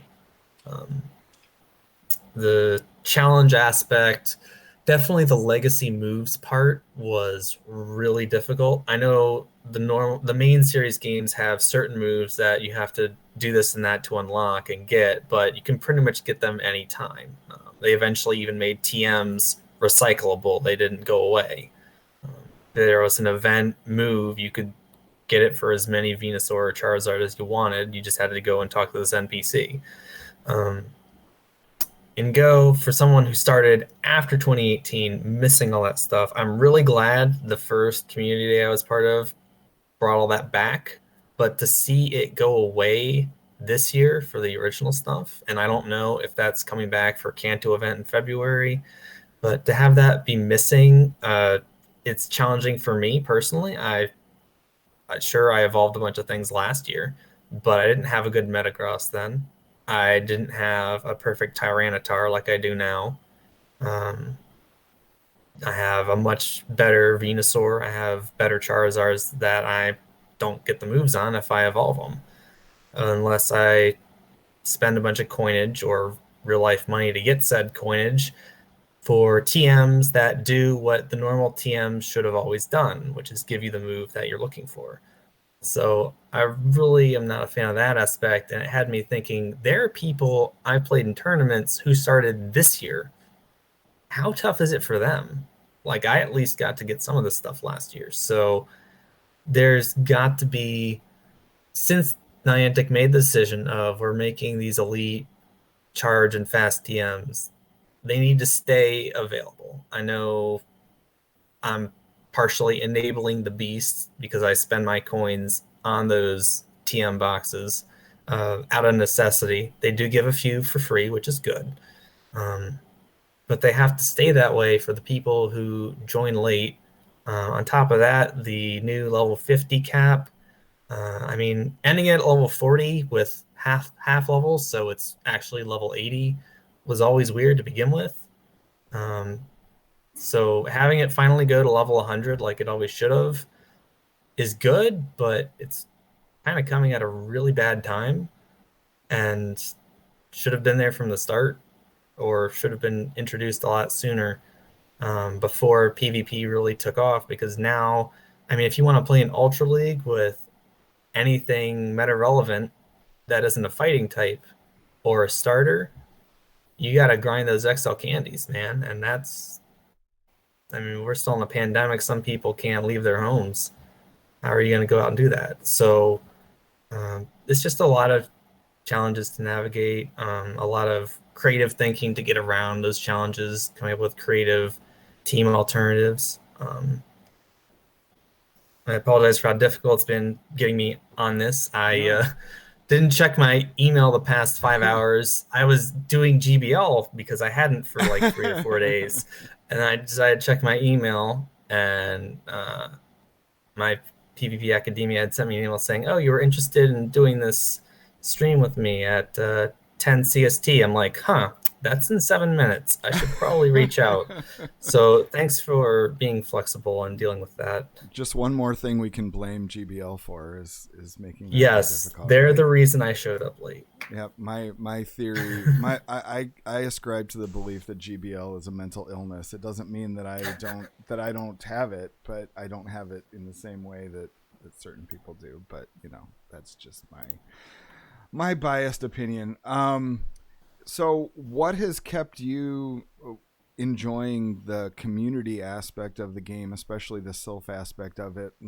How long had you been engaged in it before they shut down the live tourneys? I'm trying to think with your timeline, how many tourneys? So I started September 2019. Let's see, I did 8 that year. Okay. So 2 Fusion Cups, 2 Rose Cups, and that's when the shutdown hit, and I had to go to Go Stadium on Discord. Right. So like a dozen.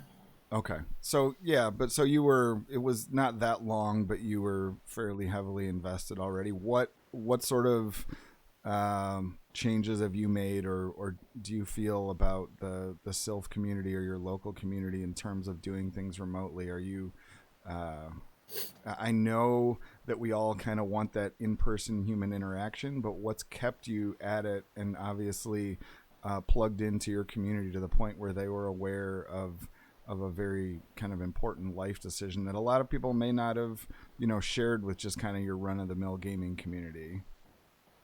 That's a terrific question. So, yeah, while in-person tournaments are optimal from a human interaction standpoint, remote tournaments do have the benefit of they're much easier to pull off. You don't have people getting stuck in traffic. You don't have people with, work problems that crop up that keep them from traveling or what have you. Um, and our town, the battle community is tiny. The actual town itself that I'm in, just I call us the Maryville Invasion Force because there's just four of us plus the other admin who sets up our local tournaments, and we would go north of Knoxville and raid their tournaments and usually win. And so, really just five dedicated, 4 to 5 dedicated battlers in our town, a bunch of dedicated battlers north of Knoxville. And then when everything became remote, it's kind of funny. The people north of Knoxville, they prefer everything live format. They don't like remote battling. They've given up doing self tournaments, actually. They used to have an active Discord. They don't run that anymore. Whereas our little town has somehow gotten a bunch of people who are not directly from our town, but leftovers from the Knoxville, north of Knoxville people, Middle Tennessee, some people who live nearby in Georgia, um, even some in Illinois. I think there's some from Ohio. They found our group me, or they, I guess, searched the Sylph map, and before those no longer showed up on the map at all, they found our last tournament that showed up there, and they started attending. And so it's actually grown our local battling community, which is great. I don't know how many of them will stick around once lives are back. And if they want to head out, that's totally cool. It was nice having them while we've had them. But this was the first 5-round tournament our town has had. And I still don't know how some of these people found us. I don't know how Jake Does Hurdles found us. I know one of the admins put the link to our GroupMe chat in the Sylph page itself, so it was really easy to find us.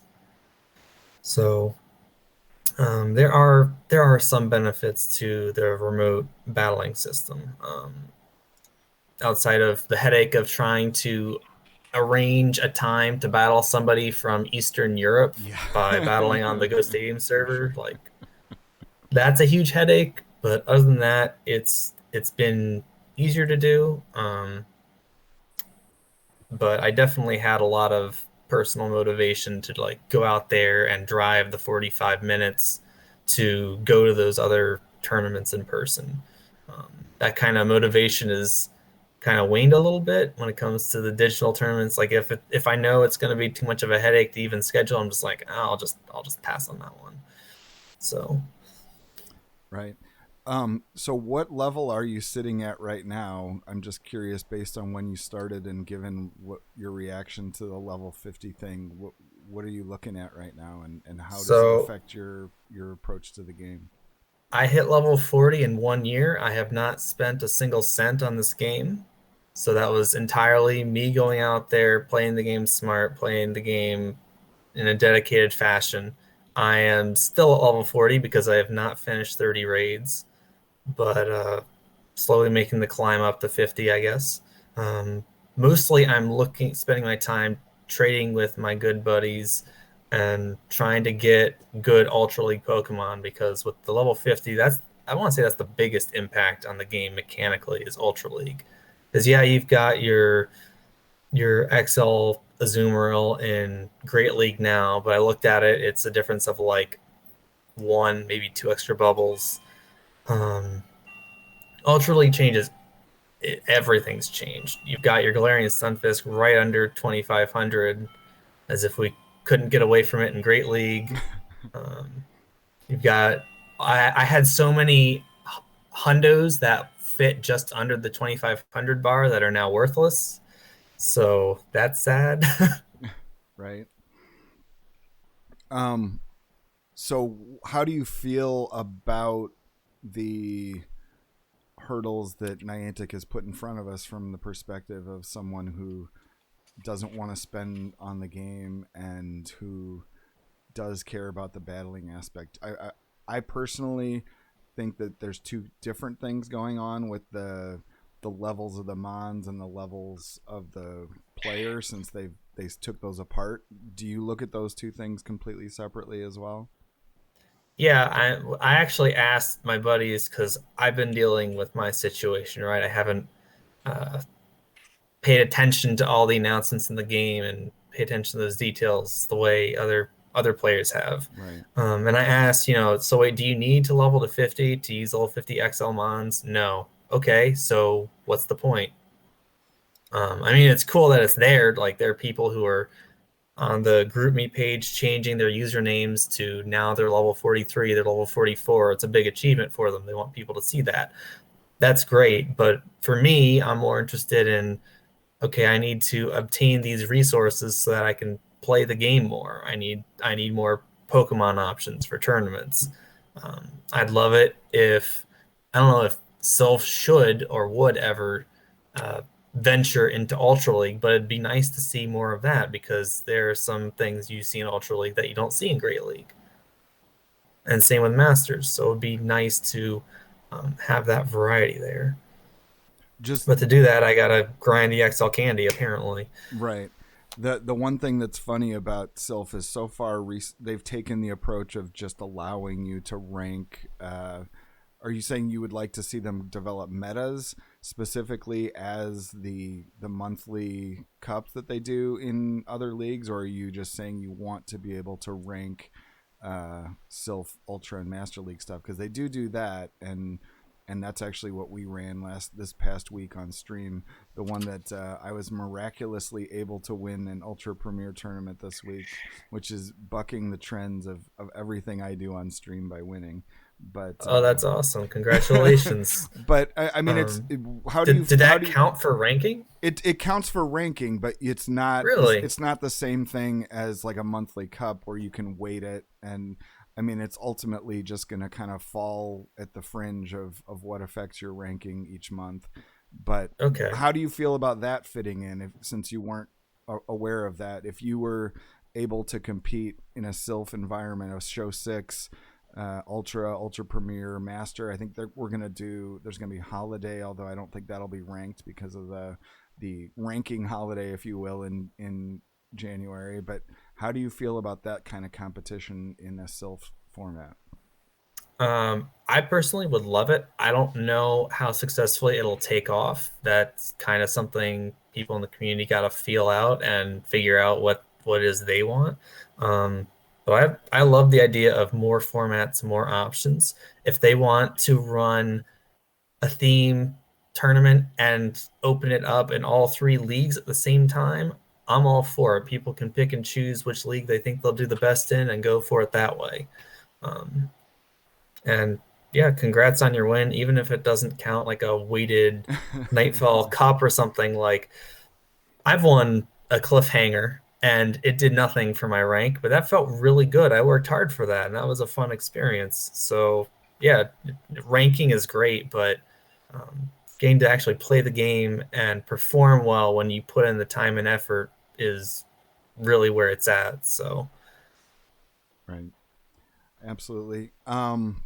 So we did not get to the actual tournament itself that you participated in. I know that you break that down in fairly significant detail in the video that you did with My PvP Academia, so I would direct anybody to that in terms of kind of the nuts and bolts. It seems like this probably, we don't need to reinvent the wheel here and rehash every round, but what was it like, the actual battle experience? I know you said that you didn't do the first battle until the day after the experience. And I mean, what was it like for you? I assume it would have been really difficult to have done the same thing in person, but maybe you feel otherwise. No, I think having it remote and having 2 days to do each round made a huge difference, especially because so the first 2 rounds, I played my good buddy, who I was always fated to play round one, like the past 6 or 7 tournaments. So I wasn't worried about that. I knew to watch out for him because he has beaten me a time or two, but usually I win. I kind of had an idea of what to expect. Round two, I played the guy. It was his first time doing self tournaments. I'd say he played really well, and had we played a third, maybe he'd have taken the third game off of me. But from rounds 3, 4, and 5, I would spend so much time poring over my team and thinking through, what am I going to use? What should I expect? Really feeling the pressure of, I want to win. I need to win. This isn't about me. Just having trying to deal with doing this as an expression of grief while trying to push it aside so that I can think clearly and focus was interesting.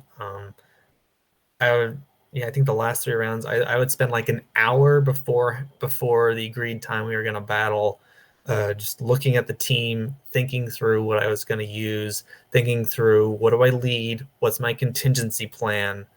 What do I use for safe swap? That kind of thing. So hopefully I'll be good enough at that in a little bit to do that much faster for when, real-time environment returns. Because you can't make your opponent wait for 10 minutes while you dissect their team in a live head-to-head. But that was really helpful for me, especially given that I've never played with so much emotion in anything before. And it was challenging. It both powered me, but also at times it felt like it got in the way, and I had to recenter myself. I would even chant to myself, "You can do this, you can do this, you can do this," just to get my mind in the right place that I could play to the best of my ability. Yeah, I one of the things that I it's hard for me not to think of is, what do you think would have been the impact on you had you not been able to prevail as you ultimately did? Do you think that it was just kind of always going to be that way and you were going to do whatever it was going to take? Or, I mean, this game does have some randomness to it, so it's like there's failure. There's always that chance. Failure was always a possibility, and I try to keep that in mind. And on the one hand, you're either a winner or everyone else is a loser. You can have that mindset. With this, once I got past round 3, I was like, okay, at this point, and I saw, Jake does hurdles to my next opponent, number 5 in the world at the time. And it's like, okay, if I lose here, there actually is a way I could tie for first if I win the next round. Even if I lose both, I went 3-2. I played my heart out. It's not what I want, but it's okay. And then after that round, seeing my buddy, who actually also faced Jake does hurdles, and I found out that he won because Jake wasn't aware at the time that Gallade does not beat Shadow Victory Bell. Only the Shadow Gallade takes it down head-to-head. So either, I got to that point. It's like, whoever wins deserves it. We earned our way here. But yeah, really just wanting it so desperately that sometimes I would feel myself shaking and kind of trembling and this has to happen, knowing that maybe it wouldn't. And I had to get to a point mentally where it's like, okay, you need to be okay with this, however it goes. You're doing this in honor of your daughter. You can't throw a fit just because you didn't, get the story you wanted. So it was important to treat all my opponents with respect and to, hold myself with dignity and make sure my behavior was right, because I know she's watching. That is definitely an amazing perspective, and I'm very impressed with your ability to parse things out in advance like that and be able to think so clear headed about it. And I don't know. I'm proud of you for being able to not only do something like this, uh, with such meaning behind it, but also being able to prepare yourself for the fact that the world is not always fair. Um, but so what was it like for you in the moment when you did kind of take down that tournament, considering that you were presumably at home and just doing your battle, and it in a lot of ways probably seemed a lot like any other day, except you were really amped up to do your final battle, I'm sure.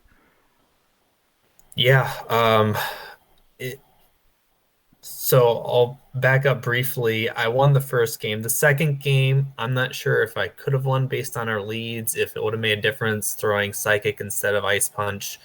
But afterwards, I actually had almost like a pained moment where I whispered to myself it wasn't enough, and I had to regather myself for game three. Because at that point it's win or it's over. And so having that moment beforehand and then winning it in the end just barely, I finally got to cry like I wanted to. And that's, knowing like I made it to this moment. If I never perform well at another tournament again, if I never even get invited to a regionals, I don't care. I won the one that matters. And I can hold my head high from now on. I got what I wanted. And then just everyone, getting multiple messages in the chat, how they were cheering for me. And even before that round, people were saying because people from out of town joined this tournament remotely, and they're like, oh, I didn't know this tournament was in honor of someone who passed. I'm so sorry. I hope you win it all. And just hearing them, reading their cheers for me really meant a lot. And I thank them all. Rascal Flats, my round one opponent that I was fated to play against, he sent me some really helpful encouragements. And he told me before the final round, play hard, play smart. No matter what happens, hold your head up high. You're doing this for her. I just thanked him for that. And just seeing everyone's responses. And I guess after that point, it was, this story needs to be told. So I reached out to My PvP Academia. They're one of my favorite Pogo YouTube channels. And that was true before they decided to take on my story. It's definitely true now. And I'm so glad that they were willing to take it on. Admittedly, I was a little bit impatient waiting to hear back from them. And then in my current state, I'm really forgetful. So this past Thursday, I forgot to check my email. They had actually responded. And so I learned Friday that they were interested, and can you meet tonight to shoutcast this with us? And they're just terrifically friendly, kind people. They said something a little different, but the same message that you gave me on it's okay to grieve differently. It doesn't have to look a certain way. And just full class act from everyone here and everyone at My PvP Academia. And I appreciate you all. You all are kind. You're tolerant of the state I'm in. It can't be easy, dealing with someone in my situation. Maybe you wonder if they're gonna flip out on you. So thank you for dealing with me this kindly. After the video went up, I got an email from Amanda of MPA that they were going to try to reach out to other Pogo players. And I thought, oh, that's great. Go ahead.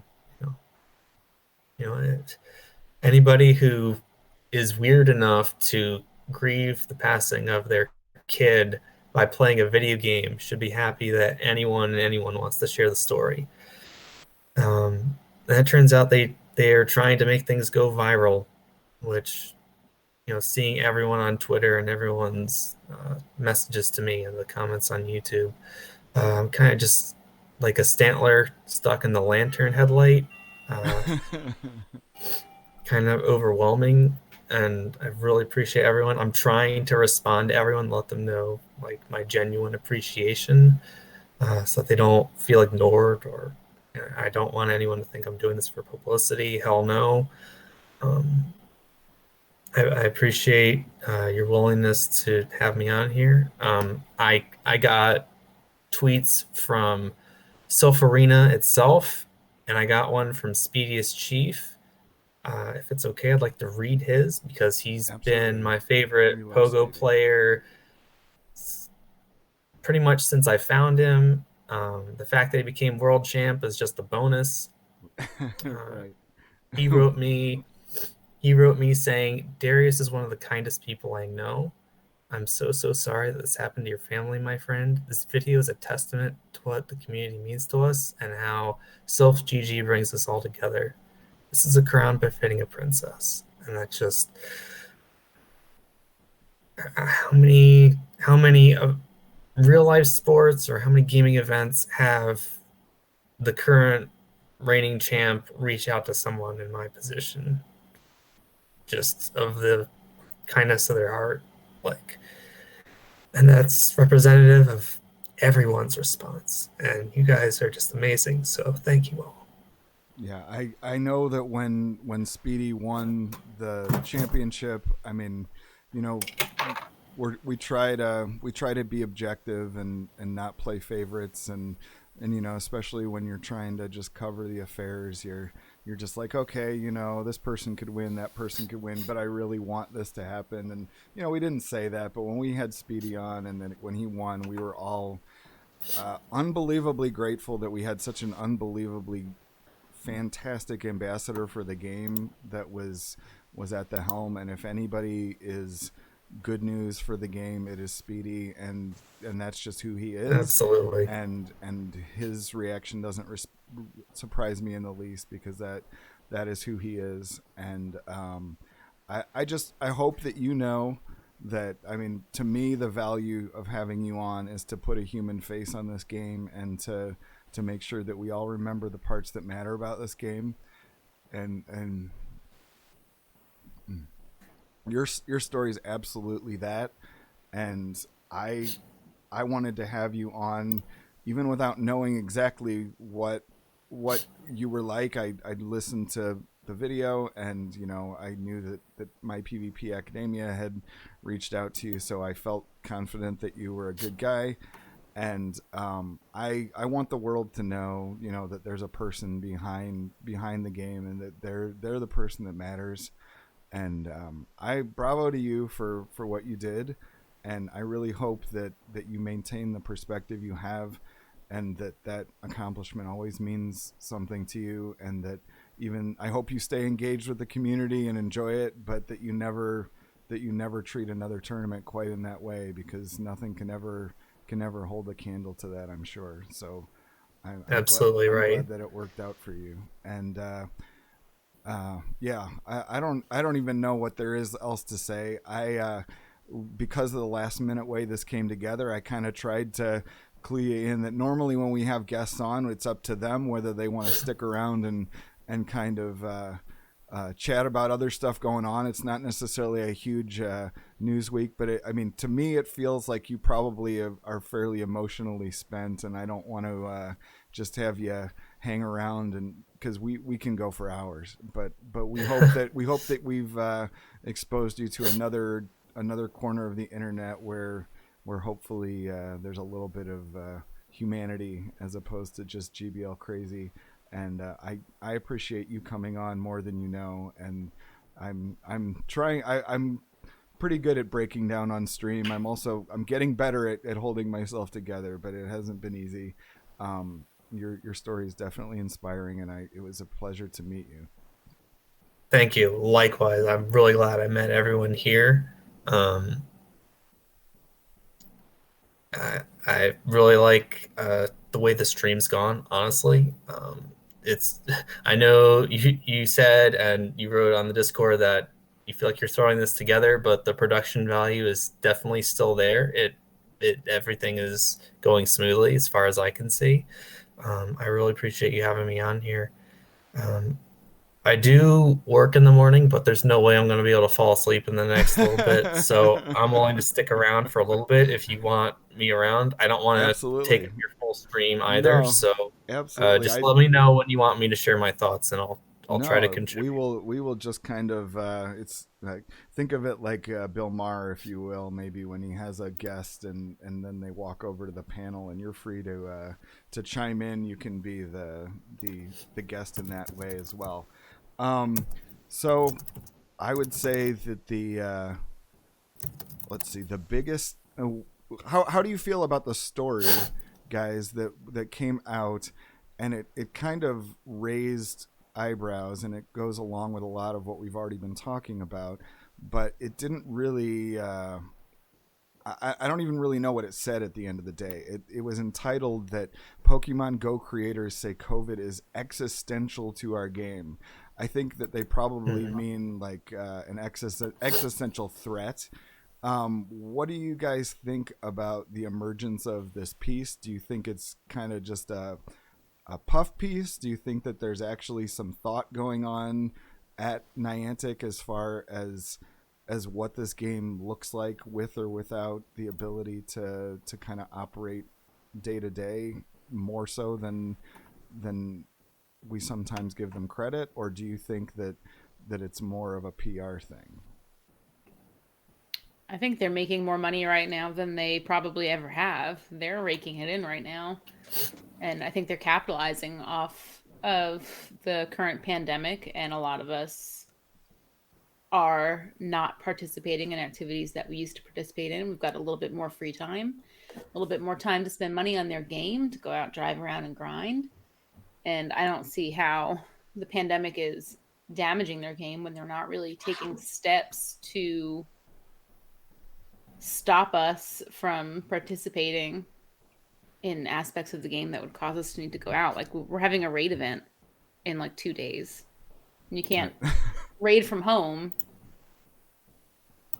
Yeah, I guess in ways you can, but not the same ways that we are used to. I mean, somebody has to go out and send the raid. Right. Exactly, especially for those of us who can't reach gyms from our house. I wish I were in that circumstance. So I mean, when I see The Verge, I don't know how plugged in on kind of tech journalism anybody else is, but I probably came to Pokemon Go from a standpoint of being fairly plugged in on these things. And when I see The Verge, I think of a site that is credible but borderline kind of propaganda arm of electronics companies. Like, they're not necessarily going to give you a whole lot of objective facts. They're going to give you kind of the, wow, look at this great new phone. You know, I'm trying to think of the main guy who runs the site, but he's an affable, nice guy. But honestly, at the end of the day, I look at it as just kind of a clickbaity site. Does anybody think that this is a serious news piece coming out of The Verge, or do you think it's more kind of what I'm describing, that they wanted to put something out in tech journalism that made them look good? Yeah, I think it's a puff piece. Yeah. I don't think it's a serious thing. Yeah. Well, that certainly seems to not be a very big conversation starter. I will say that that's definitely what I think. And when I read some of these things, it's like I'm just looking for content, and it's like it just doesn't. Nothing I saw really spoke to exactly what they were going to do to respond to it. And I think that one of the things that's most striking to me, and you guys can chime in, is that one of the things they did early on was the whole just like throwing incense at us, and then just like, saying you get these free incense, just have at it. And that was their way of controlling spawns. Whereas recently they've gone in a direction of, you still have to go out to participate in most events, at least in some sense, and it's not avoidable unless you happen to live on a Pokestop. And it's more difficult to do community day from home than it is from or by going out. And they don't give us incense anymore, and they're giving us events where you pay to get the incense spawns. So I feel like that's the biggest biggest issue that I have with the way that they're approaching the game right now, where it's like, if they want to control the game by saying you have to run an incense and kind of gating you in that way, I think that's okay. But if they're going to try and profit off the incense, I think that's pretty dirty, because that hits pretty much every player directly. Yeah, I mean, like the way some of the mechanics that they have are pretty goofy, where they have things like you're saying, like you have to pay to get incense, and then they do like they did the reshuffle, and so like some people lost all of their spawns, some people got more spawns than they can handle, and then what was the other thing that they did recently, where it's like I'm trying to think what it like they changed something else up. I was like,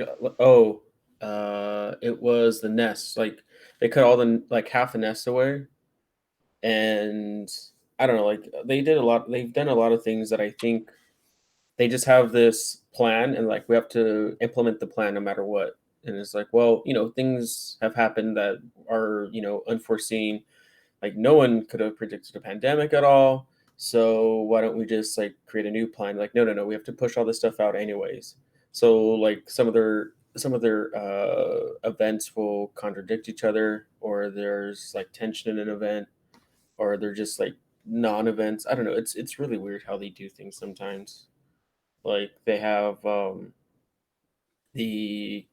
like you have to get an incense to have decent spawns, and it's during and you'll see the increase or the change will happen during like an egg event. So like, all right, well, if my spawn point is better now, then I don't really have an incentive to go and walk to go do these egg events. But if my spawn point is really bad, then I can go do this egg event, but then I should just buy the incense. So what should I be doing? And then at the end of it all, you're just walking around at a park trying to be safe, spending all the money to do all the things. So it's like it's just really weird how they do stuff, and they always win. So I don't know. It's just, and the game has gotten kind of stale lately. If it wasn't for this level 50 thing, I don't think a lot of people would be playing it anymore. So I don't know. What have you? I think they rolled out 50 at exactly the right time. I think everybody was kind of, like you said, it was getting stale. We were all looking for something to do, and they were like, "Oh, hey, let's incentivize this," and they did, and it's been wildly successful because I've seen so many people that had retired from the game. They've come back and they're playing. And it's definitely given us all something to do. Yeah, I mean, I would still be playing because I have no self-control, but yeah. At least you're self-aware. That's the first step. Yeah. Oh, jeez. Sorry, I of course took my infamous Mio break, so I'm not sure exactly how far the conversation progressed. Oh no, they were just talking about the level 50 stuff and why it was just Max bringing up the point that it was the right time, and Alyssa brought that up, and then Max was just talking about level 50 stuff. So all right. One of the things that I think is interesting to speculate about, and you can do it from either a hopeful place or a cynical place. I think both are completely valid. What do you think the future of this game looks like in terms of the XL candy grind and the nest situation? Do you think that they're going to find ways to monetize each and every corner of PvP, such as like making us pay to find ways to get Metacham XL candies, that sort of thing? Do you think that'll be one of the next egg events where we have to hatch metatite or something stupid where they just find these little nefarious ways to monetize it? Or do you think that we're going to see some other sort of more free-to-play friendly way of grinding XL candy, not just for what they give us in an event, but what we are actually looking for?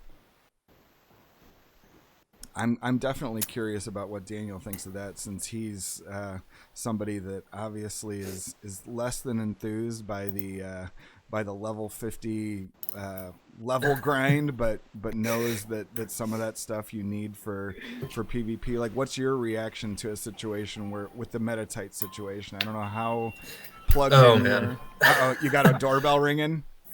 Oh no, that's my it better not be. It's 1:30 here. Got my clock dinging every 15 minutes. Sorry. No, I was gonna say I want to acknowledge that what Alyssa said about it being the right time for the state of the game for level 50 is absolutely true.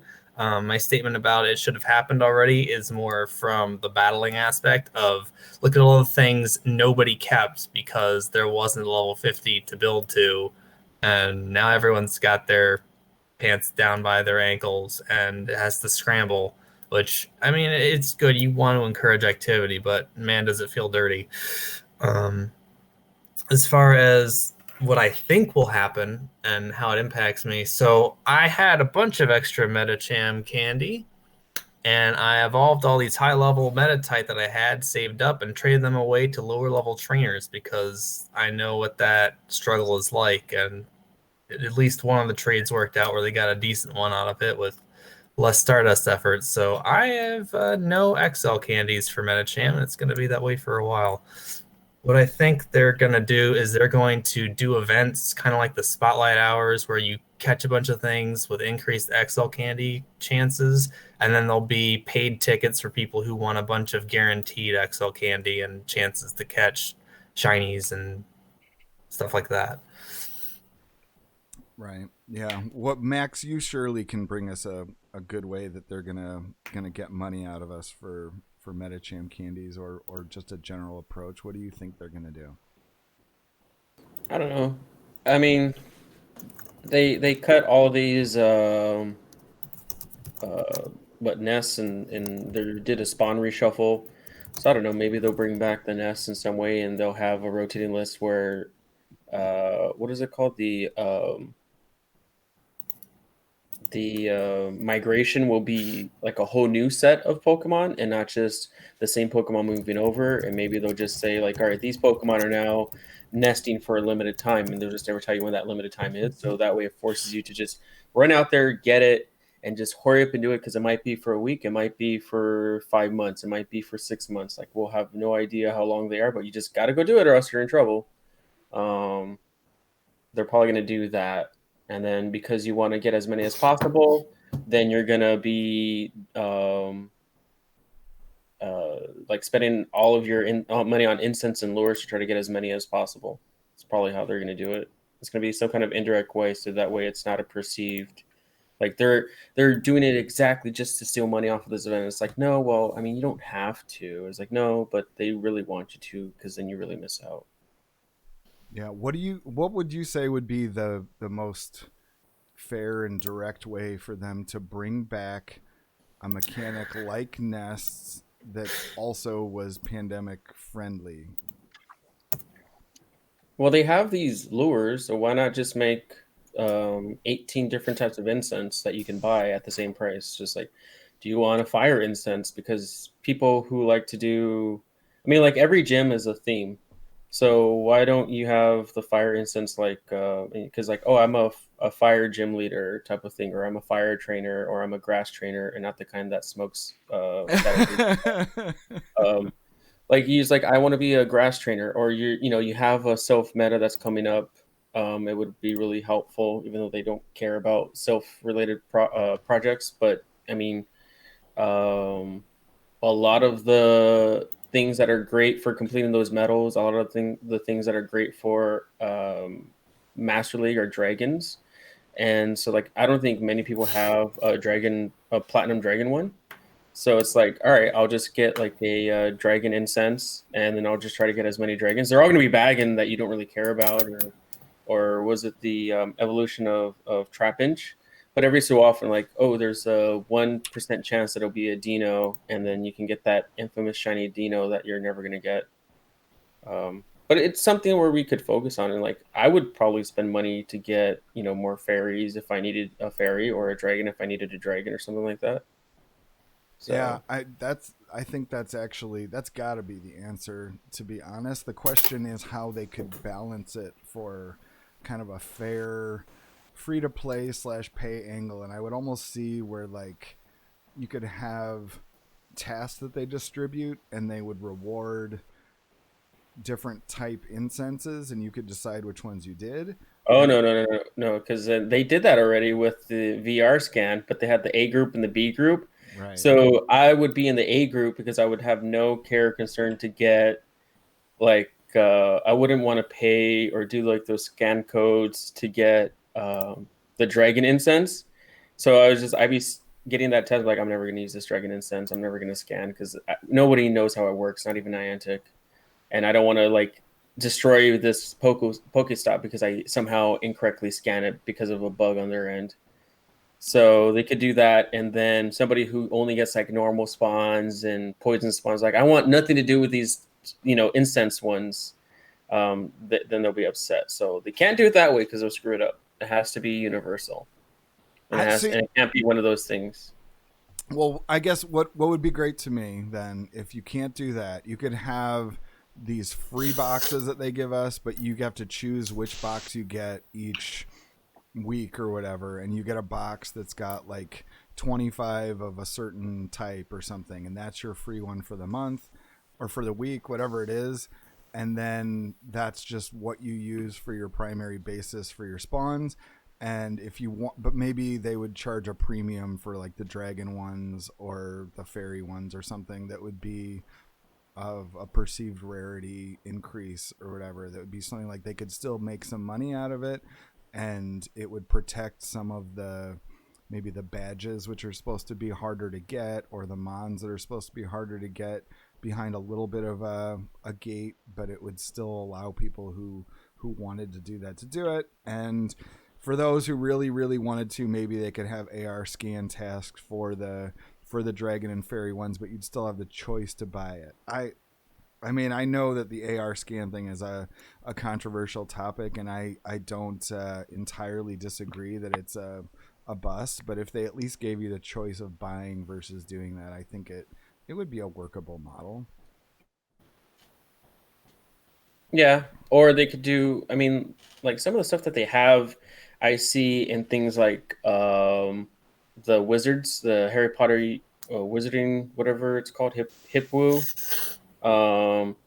They have the night bus, or the night bus. So you give one of the tokens, and then you can go do a battle, and you can try to like get lobbied with randos or stuff, and you can like do an event, level up your character and all this stuff. So why don't they have a virtual kind of thing where you can go to a virtual like den that they have in Pokemon Sword and Shield? Like you have the layers or the dens or stuff like that.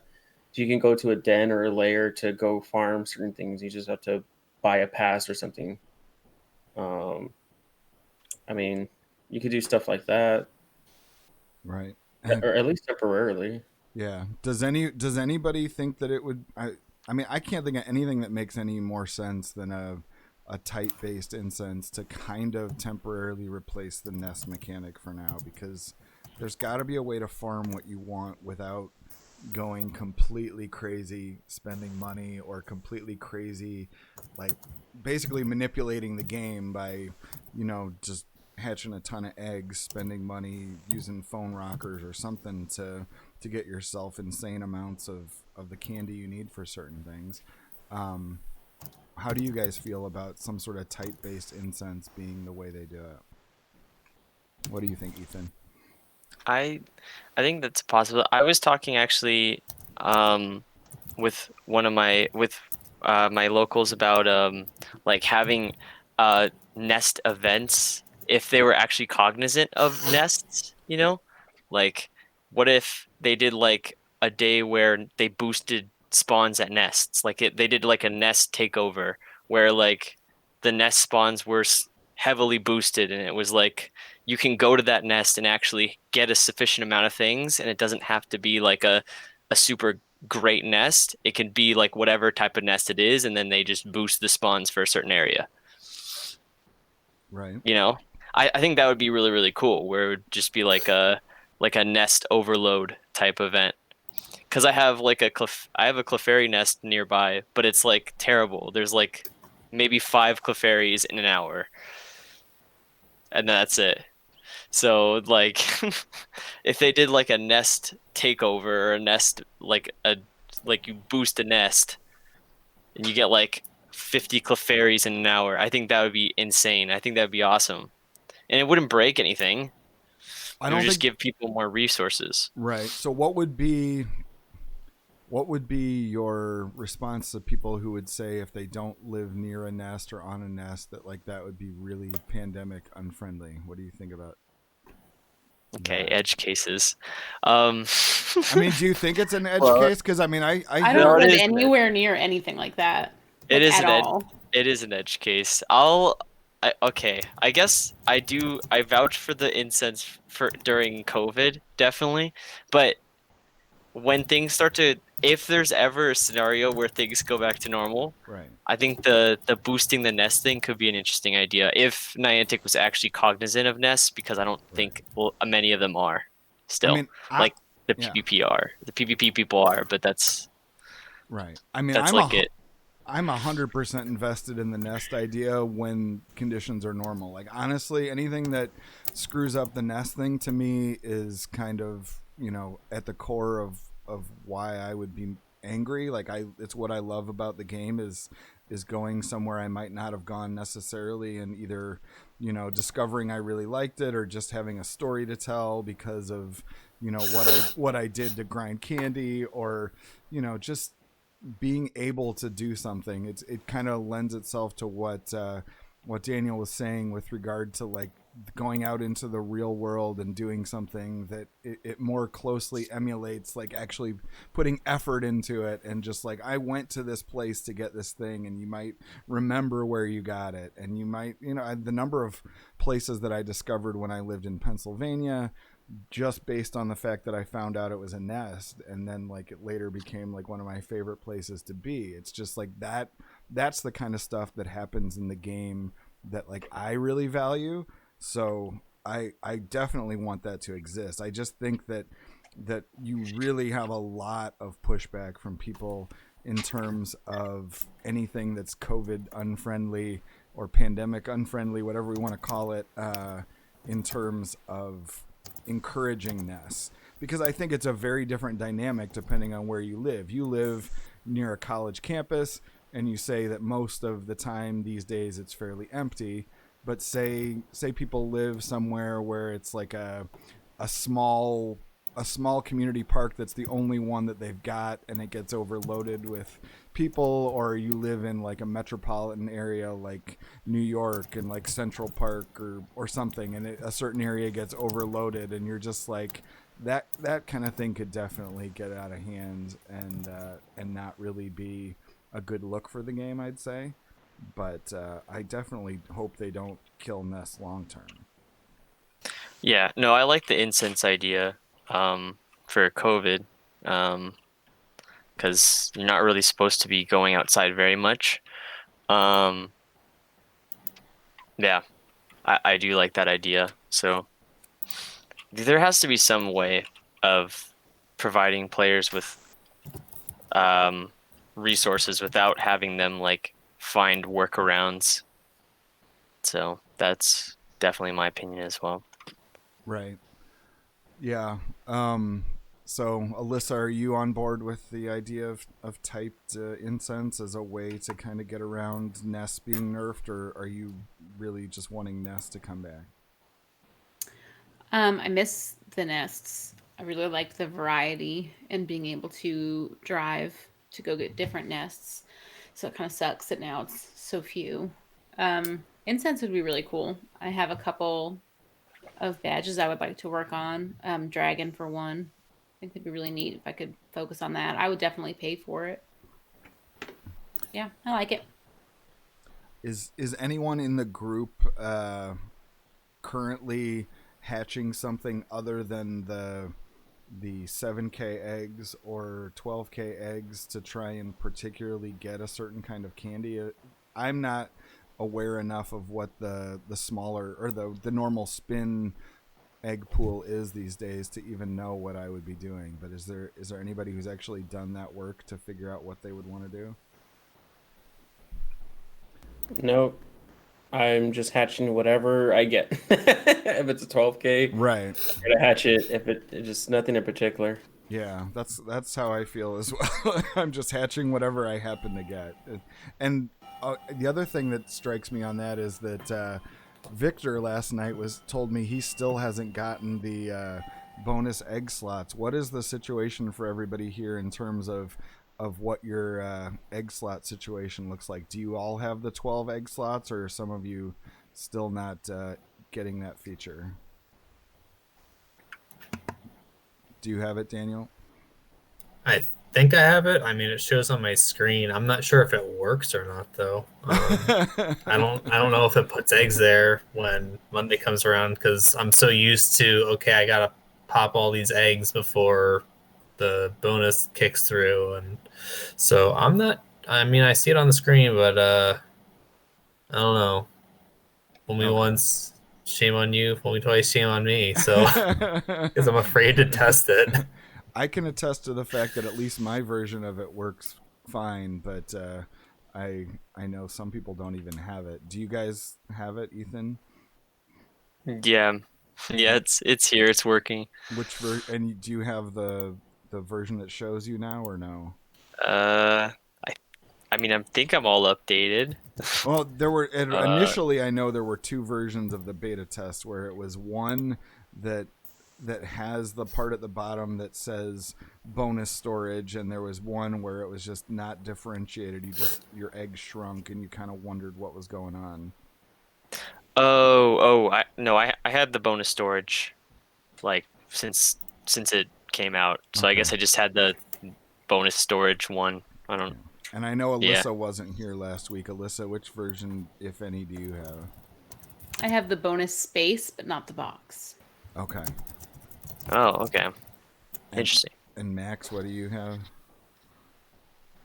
I have the 12 slots that you can't really tell. There's a difference.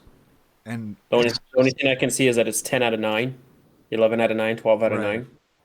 That's all. And how have you guys found that it's impacted just the way you interact with the game? I mean, I know I'm not stressed about the red eggs anymore. Like, I don't have to worry about when I do a leader. If for whatever reason I happen to have 3 slots filled on the bonus storage and I've got a rocket radar, then I figure I've just been playing too much and I just don't care. But at this point, like, I feel like that's a pretty good solution. I like it a lot. I feel like it makes the red eggs so much more attainable, because if you're playing the game, you're opening gifts, you're spinning stops, your egg slots are going to get full up. And by the time you get a rocket leader radar, like, you're not going to have a slot for that egg. So I would find myself purposefully not spinning stops or purposefully not opening gifts to keep slots open for red eggs. And this fixes that. So good for you, Niantic. Way to go. That sounded mildly sincere. It is sincere. It is sincere. I like the slots. They're really good. I want the box. The box is nice looking.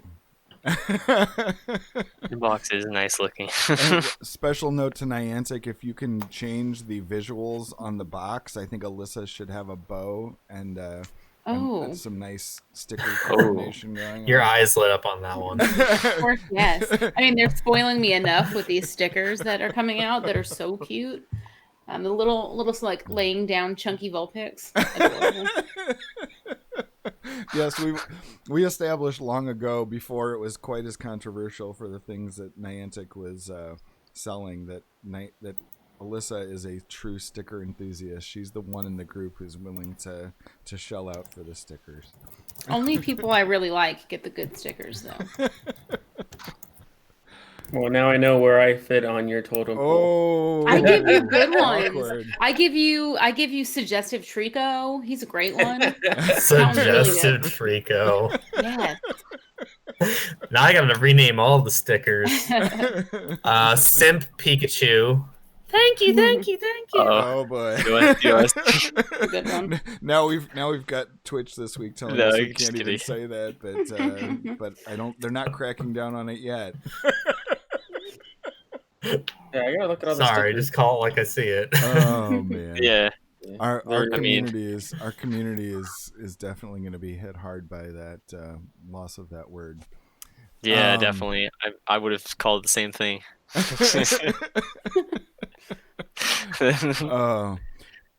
What do you guys think of the event in general? I mean, it's kind of the only announcement that they made this week. The holiday and ice themed event starting on Tuesday.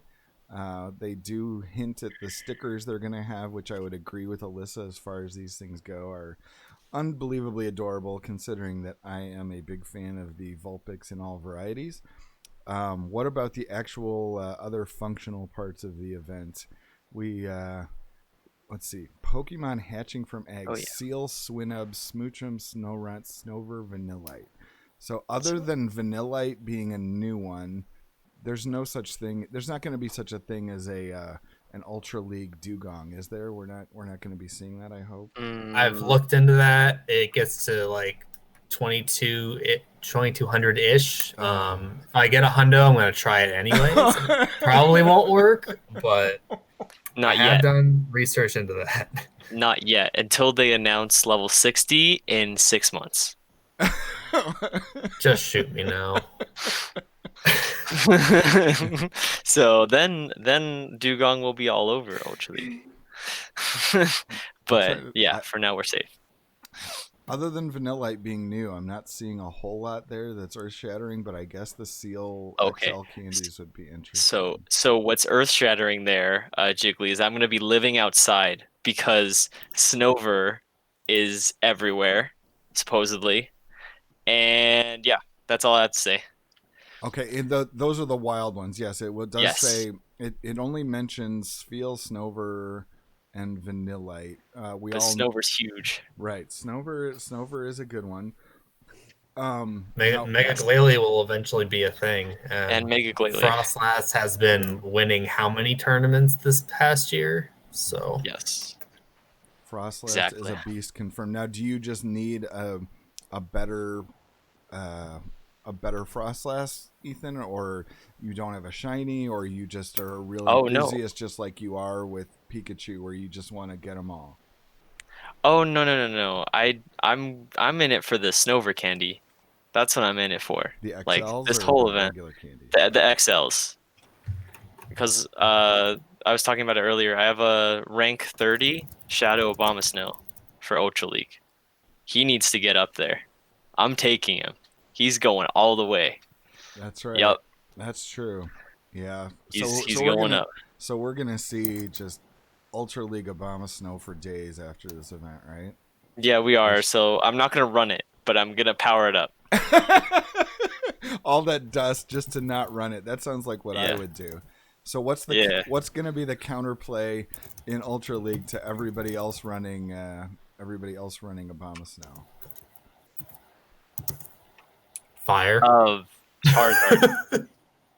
Lots and lots of fire. Charizard. Charizard and Poleon being the core, maybe. I'm definitely seeing a lot of those already on mine. I'm seeing more of those than I am of the Obama Snows. Battle of Charizard, just about every battle. Yeah, that's what I feel like. Which I'd be one of them, but I run didn't all get the to Umbreon you can. Oh, yes. Man. So I'm just predicting that it's gonna sway more towards Charizard, right? And then people are gonna build triple water teams. Bam. There's the meta. They're just gonna combat it. They're just gonna be like, enough fire. Let's put it out. Let's put out the fire with the water. There you go. Let's see. That's the meta. I don't know if you're comfortable with this idea. I think that even though you love the stickers, Alyssa, you're not much of a costume Pokemon person. But how do you feel about Delibird, and especially Shiny Delibird, in a different costume, since there's no evolution involved, and maybe you could see some sort of crazy use for it in PvP with Icy Wind? No. Nope. No, you're not about it? No. I really, really don't like the costumes. I think that they are a superb waste of space, and they are super duper frustrating.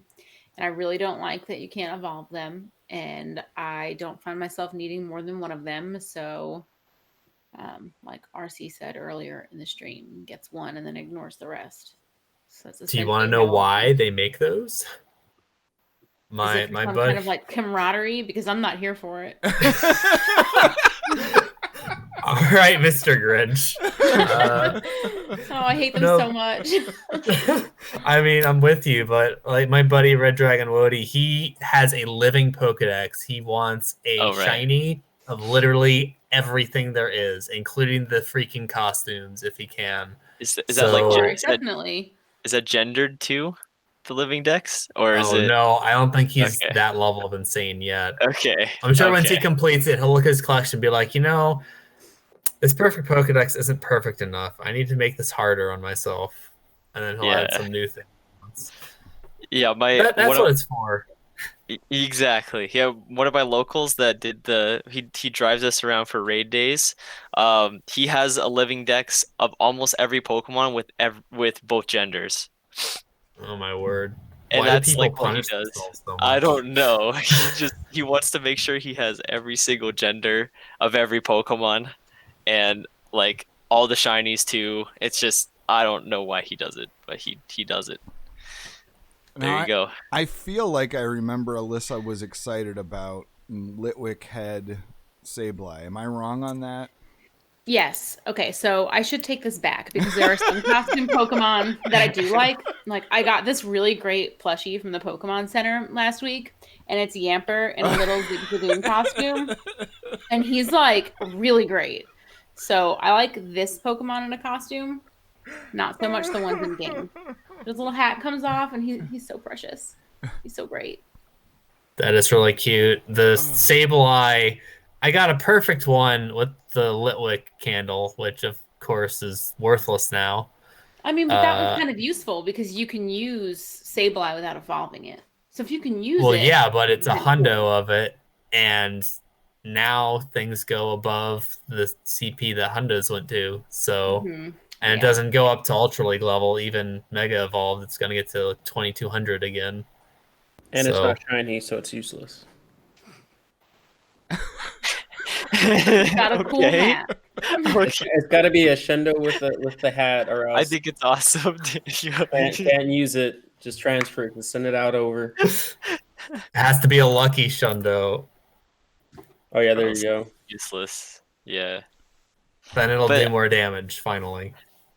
Yeah, I wasn't thinking that we didn't know about level 50 then, did we? In the Halloween event? Did we know about level 50? I think we did, but we weren't thinking about it. It's been teased in the code for decades practically. But we weren't thinking about it. It wasn't ever clear that it was imminent. Yeah, we weren't thinking about it, and then it hit us, and then now perfects are useless. So that's cool. Rip Bastiodon and Sableye.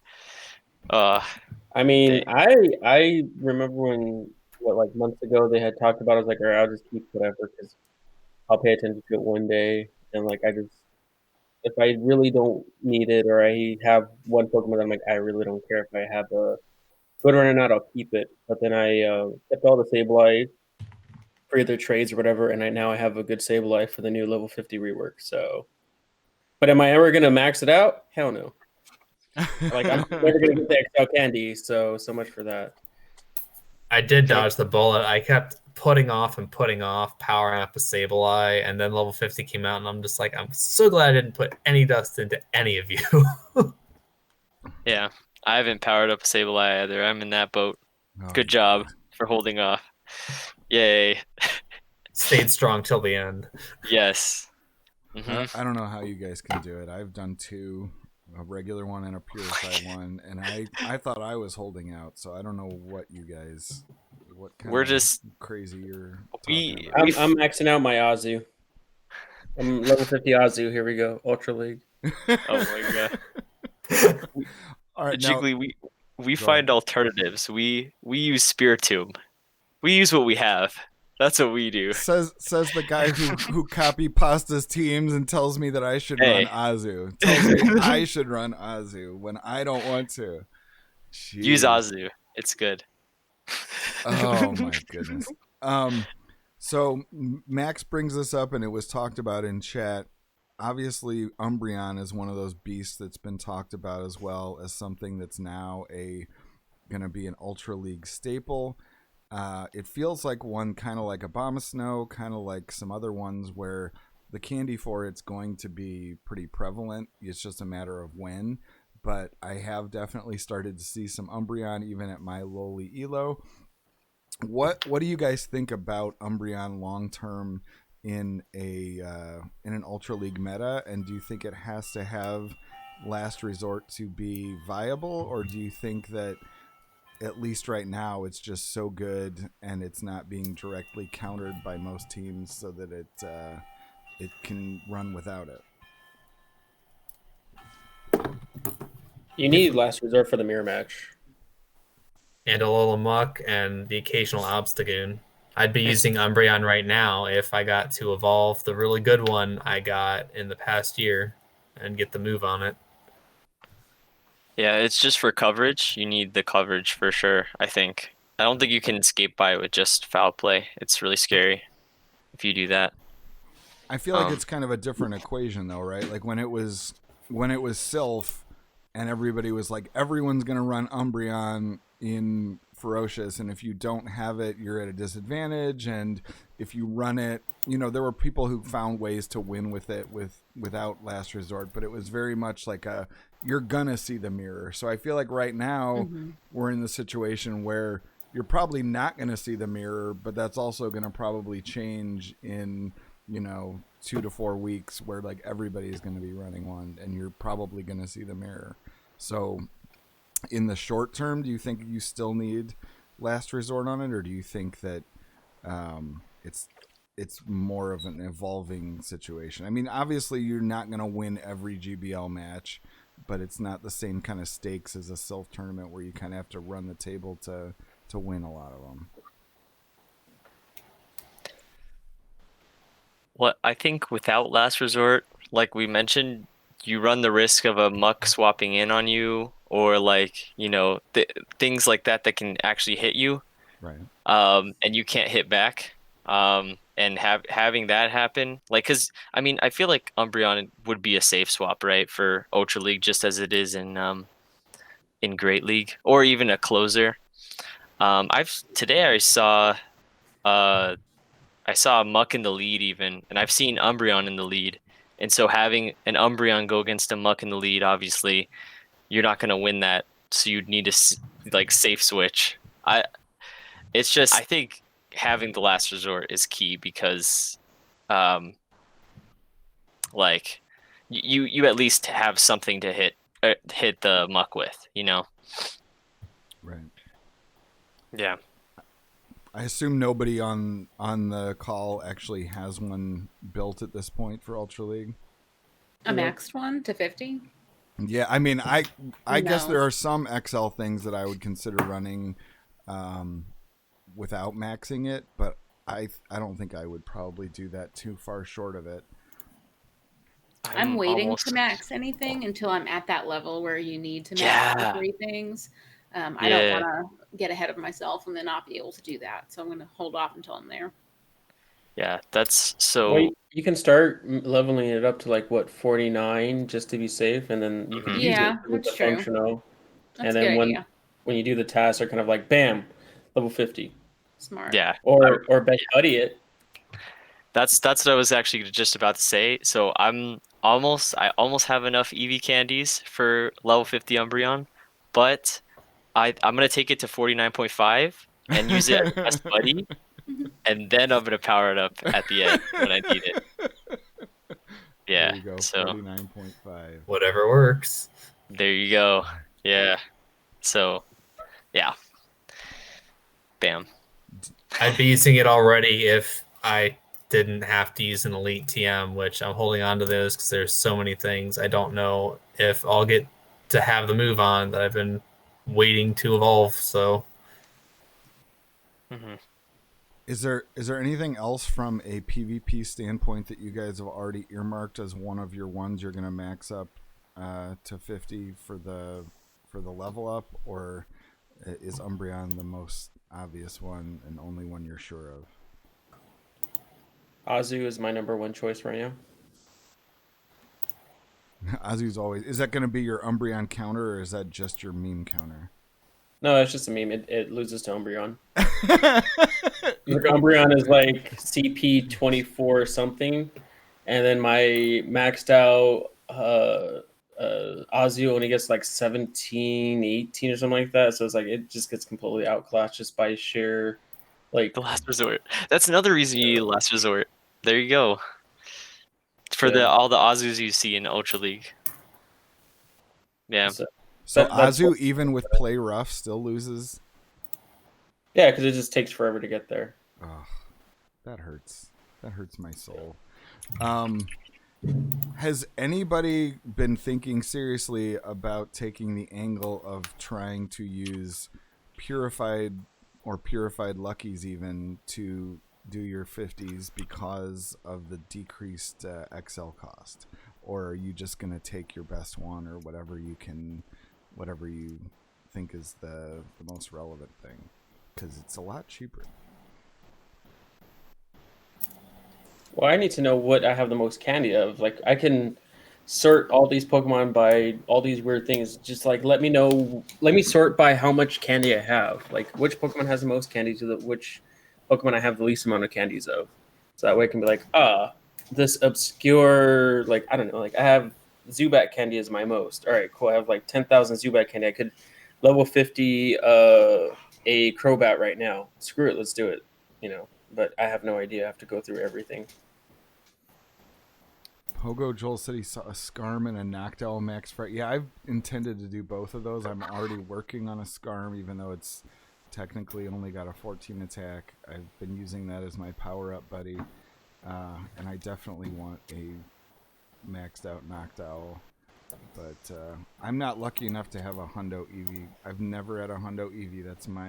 That's my cross to bear. I always have to bring it up anytime someone talks about that. That feels bad. I already evolved my Hundo to a Glaceon long before level 50 was a thing. So I'm like, all right, 98% XL Umbreon, you're gonna have to do. Yeah. I think in that case that it'll probably be fine. I don't think you're gonna see too many cases where you're gonna lose the mirror for that. Yeah, I think that purified mons moving forward definitely are going to play a bigger part for me, but that maybe it'll change as things come out. Do you guys see them shifting at all the model that they're using for XL Candy to the point where we're going to get more? I know it's not exactly what I'm thinking, but I know that King sent out a tweet earlier this week, I think, or maybe it was last week, where they suggested that he said that they needed to make the legendary XL candy something that's attainable, basically just kind of showing that, essentially at this point, even if you want to pay for it, you can't really max out a legendary feasibly. It would be just absurd. And I'm wondering whether they will ever do something, just an overall XL Candy rework. And I feel like it'll come sooner rather than later, honestly. What do you think about that, Alyssa? Do you think that it'll be sooner than later that we see a significant adjustment to the rates that we get XL Candies? I don't know how significant it will be, but aren't they supposed to put it in trades? So at least we can get some from them. I thought I saw somebody announce that it had been reintegrated into trades, and I've yet to get one, so I don't know. I haven't tried trading for any, but I didn't think it was in there yet. Yeah. Trading, that'll be one way to rack it up a little bit quicker. No, there's going to be an event. Like, they're going to do probably a paid event. Pay for this ticket, and then it's the extra large event. You get all the XL candy. With the tagline, size does matter, trainers. Yeah. The bigger is better. Oh no. Grind you must. Spend Stardust you will. I just feel like it's only a matter of time, and probably not too much time, because the other thing I see coming is that more likely than not, we won't have Master League Classic to fall back on next time Master League rolls around. I mean, I think this time it's been announced, but they've made very few announcements about the next time, and I think that they're essentially going to make everybody kind of commit XL candies to their Master League picks, and they're pretty much already forced to do it for Master League Premier because there's no Master Premier Classic at the moment. Right. Yeah, that's a bummer, and it's in and of itself. I'm just gonna stick with Holiday Cup. So that's what's happening. So the XL Azu, the XL G-Fist, the XL whatever other XL things need to be there. Yeah. Wait, in Holiday? Yeah, whatever the big mon that Oh, you need like for the XL. is The Obama Trail? Diggers Bees. Oh, Diggersby though. Then it's gonna be annoying. Whatever. Diggersby strikes me as one that is very, very hard to wrap my mind around. I know that JRE did was it a nifty or thrifty, whatever you called it on this one. Nifty thrifty. And he kind of analyzed the benefits of doing an XL Diggersby over a regular one. And I was personally running just kind of the cross sims myself. And it's very difficult to figure out exactly what IVs you do want on a Diggersby, both from a cost and an effectiveness standpoint. To me, I think it might end up being a lot of much ado about nothing because I just don't think that there's a best Diggersby out there. I think that there's a lot of viable Diggersby you could use, and it's going to be kind of in the Azu realm of you can get away with several different IV combos, and it's not necessarily worth the investment for the absolute best one because that one loses all the mirrors, I think. So TLDR, it's not the size of your chungus, it's how you use it. Got it. I mean, I just if it became prevalent enough, I feel like the quote best ones would actually come out on the losing end in most situations, and I'm definitely debating which size Diggersby I'm going to build. I'm leaning toward kind of a middle of the road one.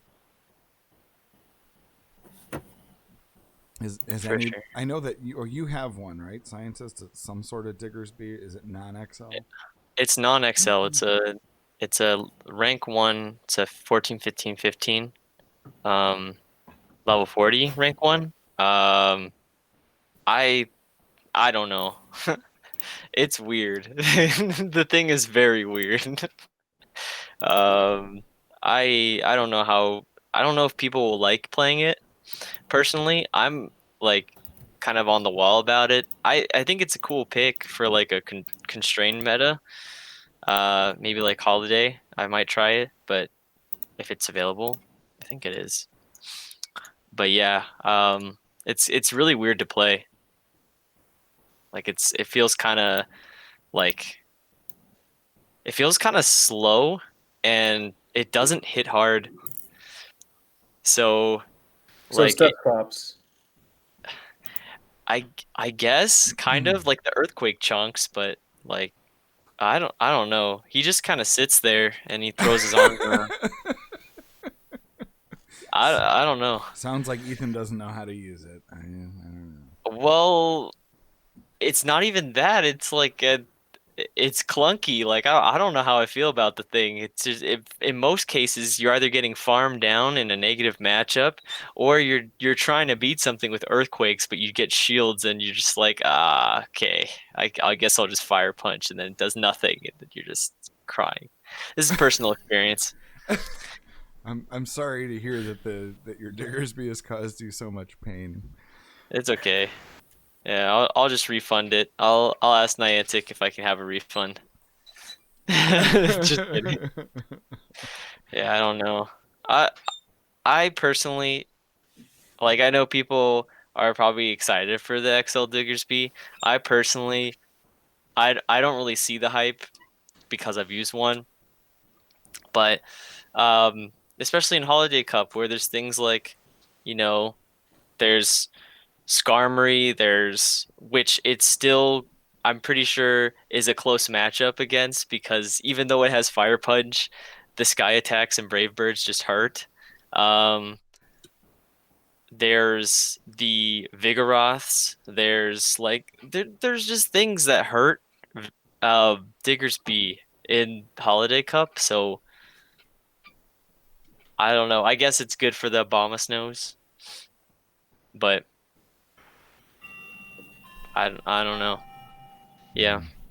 Yeah, I have not gotten all aboard. That's interesting. One thing that I think is worth noting, unless I am off in my understanding, I think this appeared this week on PV Poke, where there is now an option to show or not show XL Pokemon in the rankings, which I think is a useful middle step. I think it makes it easier to read PV Poke for the most part, but I still think that we are in a weird situation where it's pretty hard to read the rankings. All it does is remove the entries for the XLs. It doesn't actually sort differently.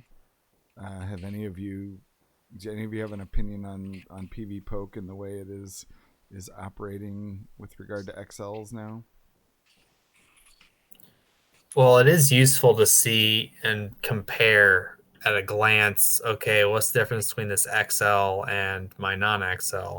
And then you can see how much further up the ranking it is and if you should care about it or not. So at least that aspect is helpful. Mm-hmm. It is nice.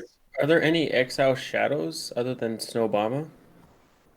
I think there definitely are in other metas.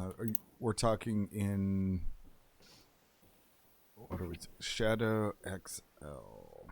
And you can just my buddy's got a Shadow XL Skarmory he's rocking.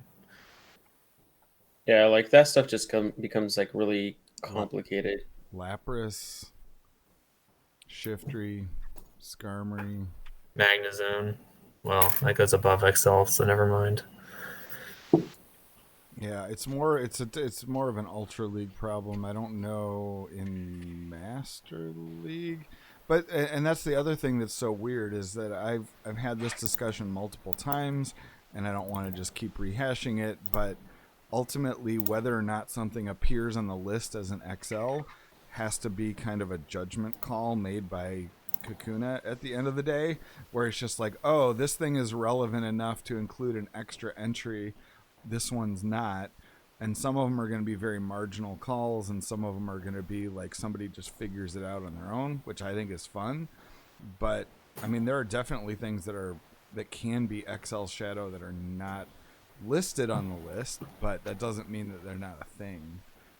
I will be very interested to see when Shadow XL Slowpoke becomes a thing.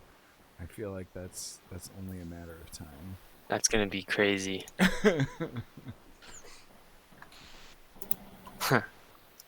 Yeah. But yeah, I think Daniel needed to go, so I didn't want to keep him on for. Oh no, absolutely. Thank you so much for joining us, Daniel. And I'm glad that you were able to stick with us for a little while, and hope you enjoyed the experience. Hope to see you around, and definitely get yourself some sleep. I am not one who is good at following that advice and having good sleep habits, but I know it's important. Well, thank you, Jiggly Dad and Scientist E, AR PvP, Matthew Gutierrez. Appreciate all of you. It has been a fun experience. I did enjoy the XL Candy discussion and all the other topics that we broached tonight. Thank you so much for helping me share my story, really the story of the Pogo community rallying around me, because I couldn't have competed and I couldn't have pushed to the finish of that tournament without people in my corner rooting for me and caring for me and buying me food and taking care of things when we're left with the aftermath of what happened. So thank you, everybody. Everyone who's sending me messages on Twitter, thank you. Everyone who watched the video out of care for me, thank you. So really love your channel. Hope to show up again sometime. Sounds fantastic. If there's anything else that comes up that warrants talking, please feel free to reach out. And I hope that you find the PvP community continues to be supportive throughout everything that'll be coming up. I'm sure the grieving process will continue.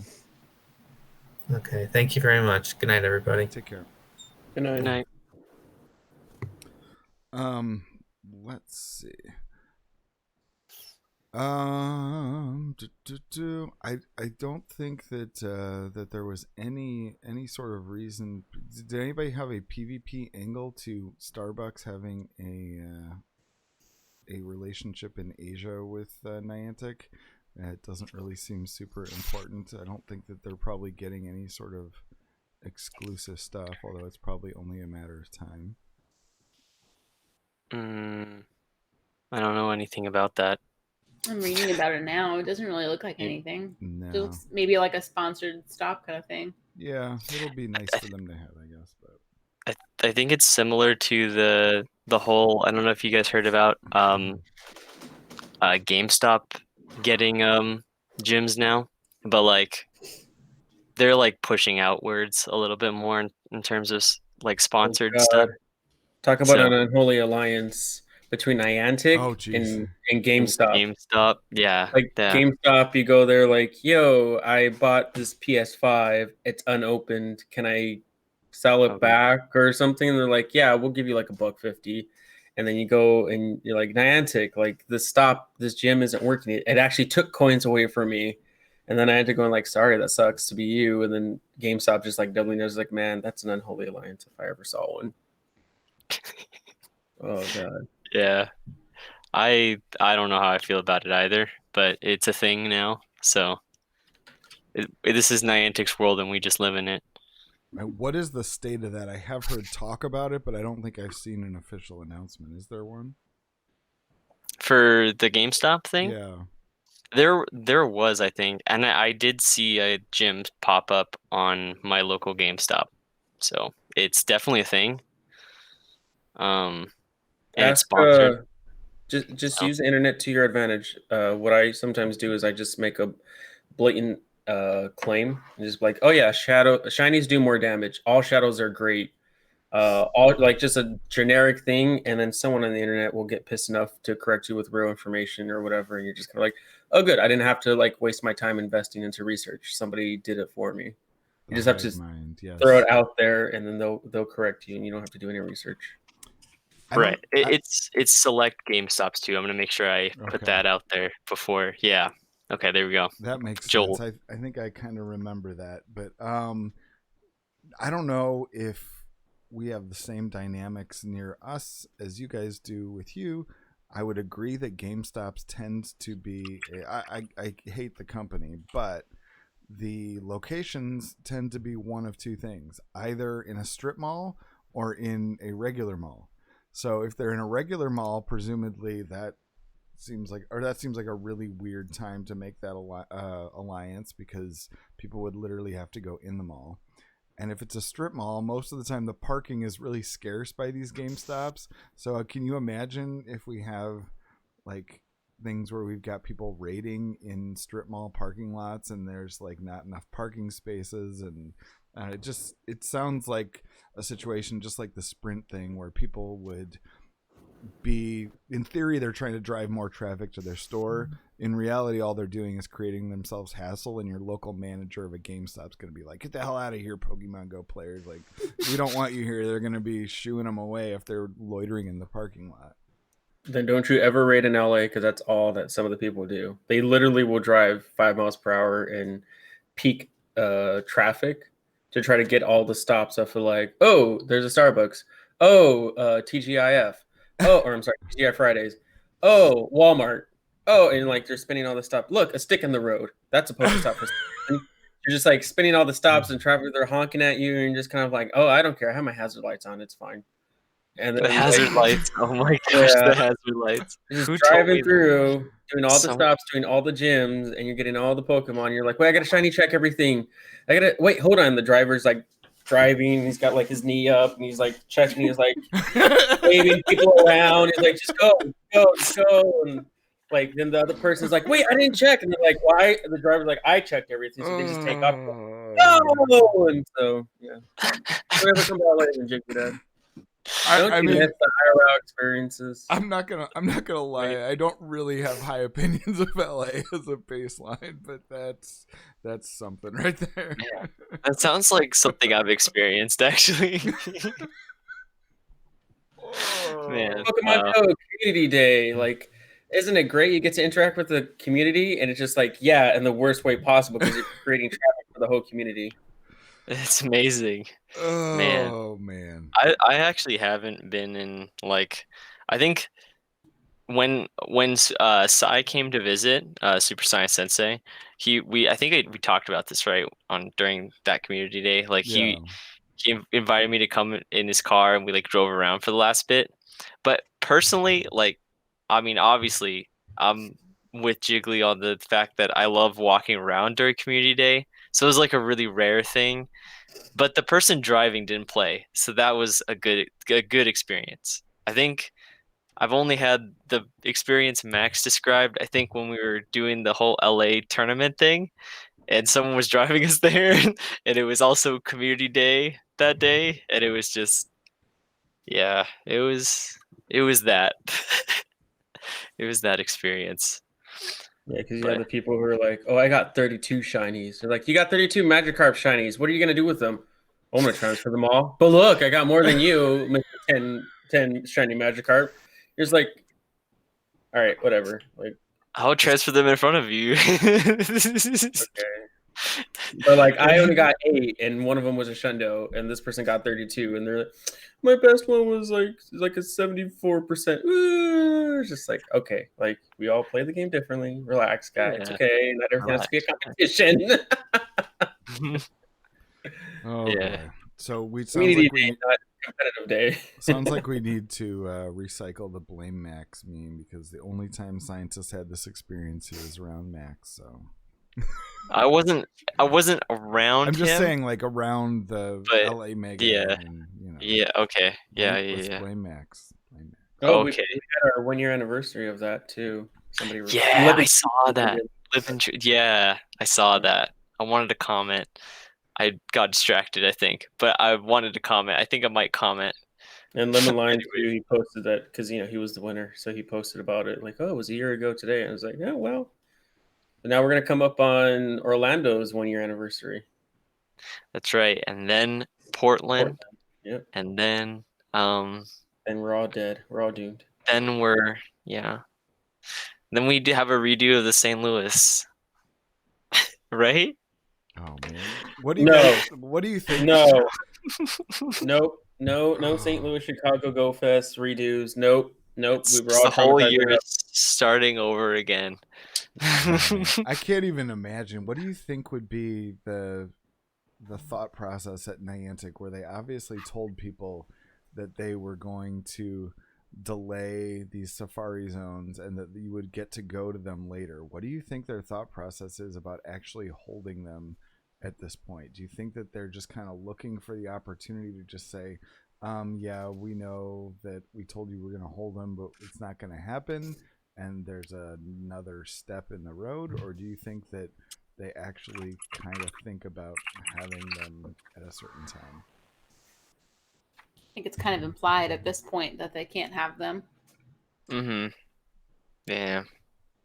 Once the vaccine goes to the 1%, then it's like, all right, vaccine has been released to you guys. We're having real life events. Like, no. It was only for like 10 people. Yeah, it's all like, we're going to have Safari Zone. You're like, oh, great. I'm going to go risk COVID for this exclusive Tropius shiny that they're going to have at Safari Zone, or else I'm going to miss out and FOMO is going to murder me. Like, yeah. Yeah. I have a feeling they're going to do that. Yeah, I think I'm just at the point, and I think everyone can agree here, where we're all in our local communities, right? And we have our little like local like rating, or we have our local like car grinding groups for XP, like with Alyssa, or like we have, like Julie's just in his car with his family, but half of them don't want to play, and it's just him. Frick. They don't even I'm go sorry. anywhere with me anymore. They don't go anywhere. My wife goes on community days for a little while, and then she's like, yeah, this community day sucks. And then you have Max that doesn't really. Do you play? You do play, but not. I'm honestly only playing because somebody was like, "Hey, do you have a Shadow or a Mega Obama Snow near you?" And I open up the game. Yeah, Okay. you want to do it?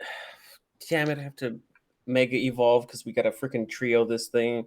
So then I Mega Evolve. It's 3 of us. 10 seconds left on the clock. 4 accounts come in. Son of a bit! I just wasted a fucking Mega Evolution.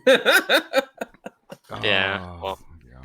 Well, yeah. So, yeah, and then you have me. That's like I just have the one person or two people I see like every week. I just miss the local community like so much. I miss seeing the people that that live locally for college. Um, walking around, just catching things, having fun. They just like stop and say like, "Oh, yo, Ethan, what's up?" Like, and then we just like catch up. Like, I miss those interactions. It's just like me catching up with Andy, which I mean is cool. Like, we talk like every week, but it's the same person, and you almost kind of get tired of it. I don't know. I Yeah. don't know. Are you I are you are I you like it. subtly trying to say that you're getting tired of us, who you meet every week, That's not do true. the same thing? That's not true. I'm not tired of it. No, if he's in chat, I'm not. Shout No, out to Andy. shout out to Andy. He's Shout not. out to tired old Andy. He's not in chat. But if he was in chat, not tired. It's just I think he knows what I'm talking about too. Like He we watches miss the seeing VOD, scientist. He watches the VOD. Be careful. stuff. We miss seeing our locals, and it's just like we've talked about it so many times, but um, I just don't think I don't think any sort of like reimmersion is really possible in the near future, which just kind of disheartens me a little bit. Like I don't know if you guys saw, um, but England is already fighting a new strain. Did you see that in the news the other day? Yeah. Yeah, like England had a lockdown on Sunday, of like last was it Sunday? It was something. Was it Sunday? No. Maybe it was Sunday of last week, and it was because of a new strain of the virus. So, like, I don't know anymore. And I'm glad that Discord allowed the feature to stream like mobilely like your game, because if I don't have someone to walk around with, I wouldn't be playing otherwise. And like talking to people, just having someone to talk to while I'm doing that is amazing. So like yeah, I think it's it's a really good feature, and I don't know why they did it right now, but it's a good feature. Um yeah. I'm not somebody who's actually looked into it, and I kind of misunderstood, I think, what the feature was, but I'm hoping and thinking that it will be easier to stream the battles of other people who are not necessarily too invested in the idea of like setting themselves up for streaming. And It could be. I was thinking about that too, but you have to be on your phone, on Discord on your phone. So that's the catch 22, is that you have to be on like Discord audio on your phone, because you're streaming from your phone. So you're not on a computer anymore. You're streaming from like you're screen recording your phone. So that's how that works. So like right now we're in a Google Hangouts call, but like I guess that's how you do most of your things anyways. So that's nice. But I would just be on Discord on my phone. So I guess it might work out better. all right, But yeah, I'll have to think about it and look into it. I'll expect you to help me. okay. Yeah, it's a cool feature though. I just the main point of bringing that up was just reminiscing on the old community. Um, because like this GBL stuff gets really tiring over long periods, and yeah, it just gets to a point where you're just like, wow, it's just the same thing over and over every day. Right. Yeah. So sad. It sounds so depressing. I'm sorry, chat. I know that I already mentioned this kind of at the top of the show that Ethan and I had done some Registeel raids, and it was at least one of the first things in a while that I'd been excited about raiding. Of course, I think those are pretty much gone everywhere in the world except maybe Hawaii or something. So we're probably not going to get any more of those.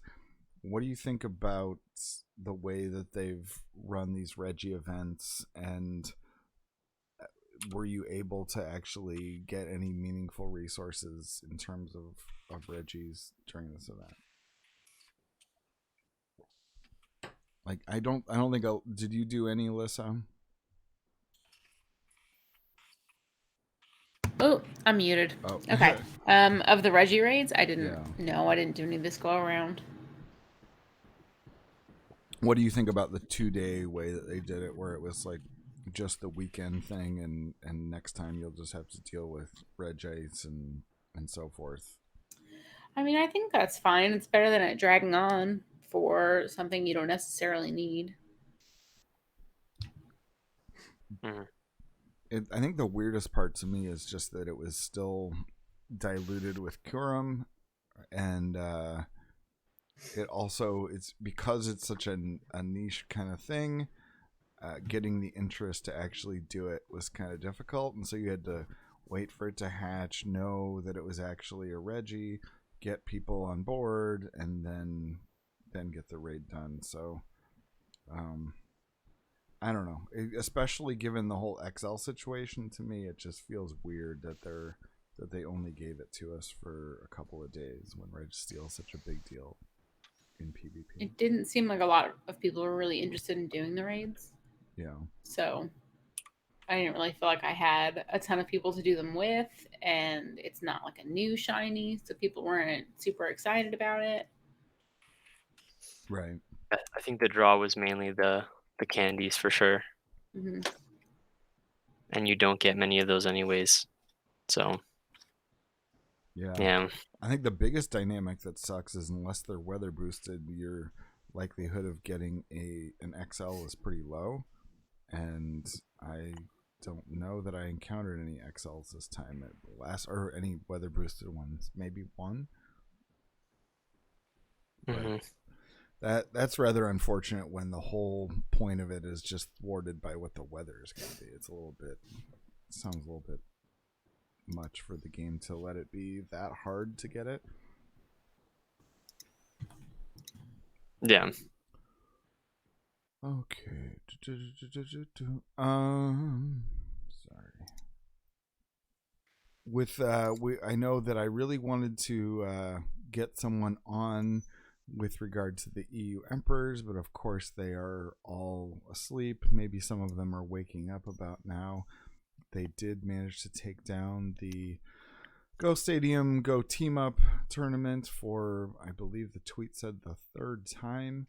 And they beat, I know the name was a little bit strange on the team that they beat. Rigorizones, I think, right? Is that what it was? That sounds right. Mm-hmm. I think that's right. And so EU asserting its dominance. I know you were looking at the team members, Ethan, in terms of trying to get some of them on. I know there's Toe and who were the? Do you know where the list of the teams are? It was here. I mean, Alvarito Owns was one of them too. He's in Spain. Just trying to here. Let me see. Do they have a Twitter account? I don't know if they did. I don't know. Maybe only has been teams like Team Lapras have a Twitter account. It was the Nut too. Oh, and Elisa. Yeah. Elisa, Alvarito, the Nut. Basically the who's who of people who play in Europe. Mm-hmm. and then Ricky, which is Elisa Nobles. Yeah. Here we go. Yeah. I know I watched some of it. I can't really speak to the details of all that went down. I believe the end result was pretty convincing for the EU Emperors. Did anybody watch the stream in total or close? I'm guessing that's a no. I don't mean to put people on the spot. It's All just, good. yeah. Yeah, I don't watch any Pokemon Go content like at all anymore. No, I understand. I forgot that it was happening still. I'm sorry. I Yeah. may have had it like tabbed, but I didn't maybe like it got rated into, but I didn't select it. No. I forgot Go Team Up was still going on because we I feel just like lost it takes a while. It's a long What? one. Oh, Go Team yeah. Up. Yeah. That's true. I didn't realize how long it was because this is my first one. So I thought it was over like a couple of weeks ago or like a this week is ago. still the one that we were in, right? Right. Yeah. Yeah. Yeah, that feels like that was months ago. Yeah, we Yeah. obviously got eliminated before the elimination First rounds, like it was in the group rounds, so it made it feel longer. And I think that they took a week off, maybe because otherwise it would have been Thanksgiving when they were doing stuff. And I don't know. What do you think from a logistical standpoint, Alyssa, would be the way to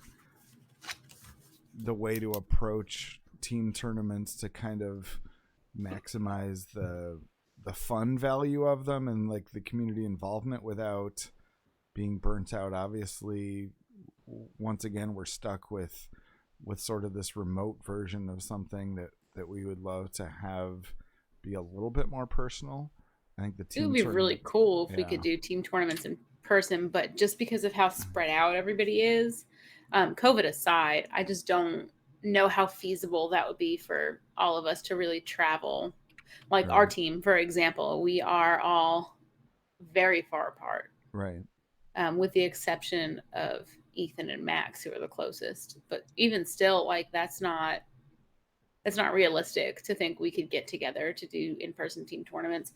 So the way we're doing them right now remotely, I think is how it needs to be.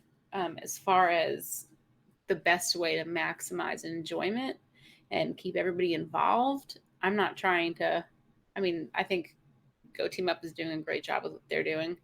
I prefer bots to be a little bit more condensed because I feel like you start to get over it after a little while and you kind of forget about it because you're so removed from it when you are done early, and then you're like 6 weeks later you're like, whoa, this is the whole thing. Right. So I think it's important for me to have short round timers, which really requires everybody to stay really into it and really dedicated to getting your matches done in the 2 or 3 day window. Also, I try to not do them too frequently. People keep asking me when the next one's going to be, and I don't have an answer for that because I don't want to do them back to back. I feel like it burns out. The novelty of the thing wears off. I don't ever want it to just be a regular rotating thing where one stops and we instantly pick up another one. I want there to be a break, build some hype, have a rest. I don't want it to ever get old. I want it to be an exciting thing people look forward to. Right. Yeah, and I think that's part of the issue maybe, is that even though we all acknowledge that this remote thing is pretty much what enables the team tournaments, maybe just everything being remote makes it more difficult to appreciate the kind of good uniqueness of the team side, where you can kind of leverage the ability to do stuff remotely in a good way, as opposed to the sort of bad angle of it where it's just like everything has to be remote. And so it's hard to get people just amped up about something every month or much less multiple times a month. Mm-hmm. So I think it speaks to the fact that none of us had really seen the entirety of the stream. Like, I know it's something that I wanted to see, but it was just like, there's just so much, and it doesn't stand out in the same way when we're in this situation. Mm-hmm. I really would have liked to catch it. I would have liked to watch it. But it just kind of slipped my mind. Right. Mm-hmm. It is, Exactly. of course, there to watch, and I know that it was Speedy and who's that guy? Toshi that were Oh, that casting guy. it. So yeah, that guy. So that was definitely a thing. It's interesting. I was actually surprised when I saw that it was the third time EU emperors had won. Not because I would think that they were not good, but it seems like the precedent now has kind of been set now that we've got sort of two dominant forces in terms of the Caleb teams and the EU teams. Do you guys think that any of this is going to play out in terms of maybe shaping the landscape as we move forward in terms of just like either friendly rivalry or in terms of like if there were a quote esport to emerge, like do you think it would likely focus around those two entities as kind of pivot points just because they've shown such dominance in these fields, or do you think that that's reading too much into it?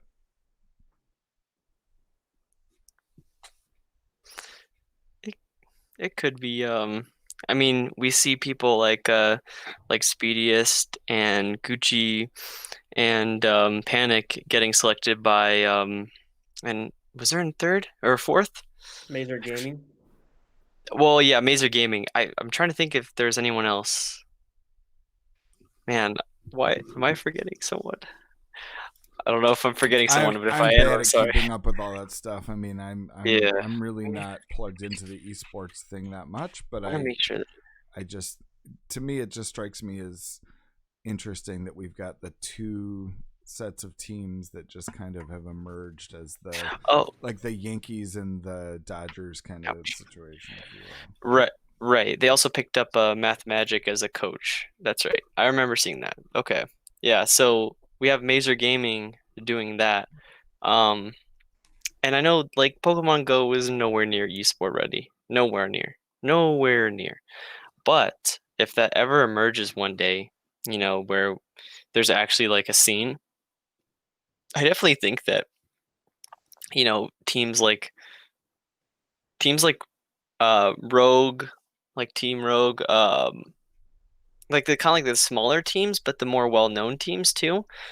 Like Rogue isn't huge, but it's an org.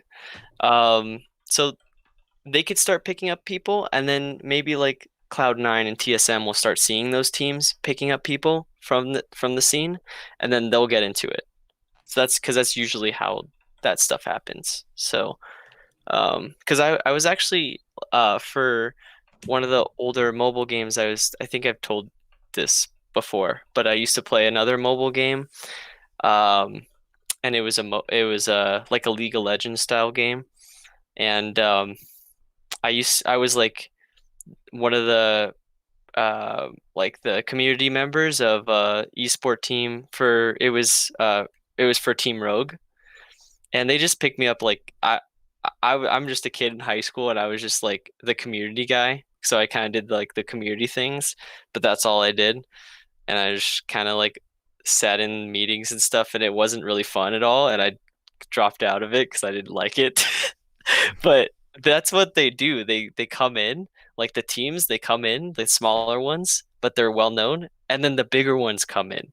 So yeah, so that's all it takes. Like I don't know Mazer Gaming very much. Like I don't really know what their deal is. Like I don't know who they are, but I did know Rogue at the time, and Rogue started picking up people from that game or from the older game I'm talking about. So they could do it with Pokemon, and then the bigger teams will notice, and then that's how a scene forms.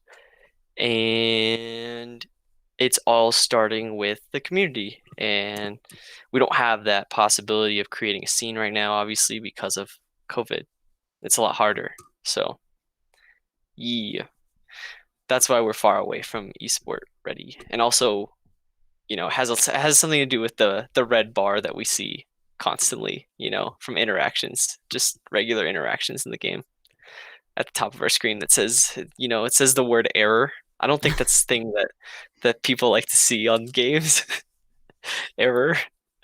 Yeah, but maybe one day we won't see an error, and they'll hide everything, and that would be insanely good.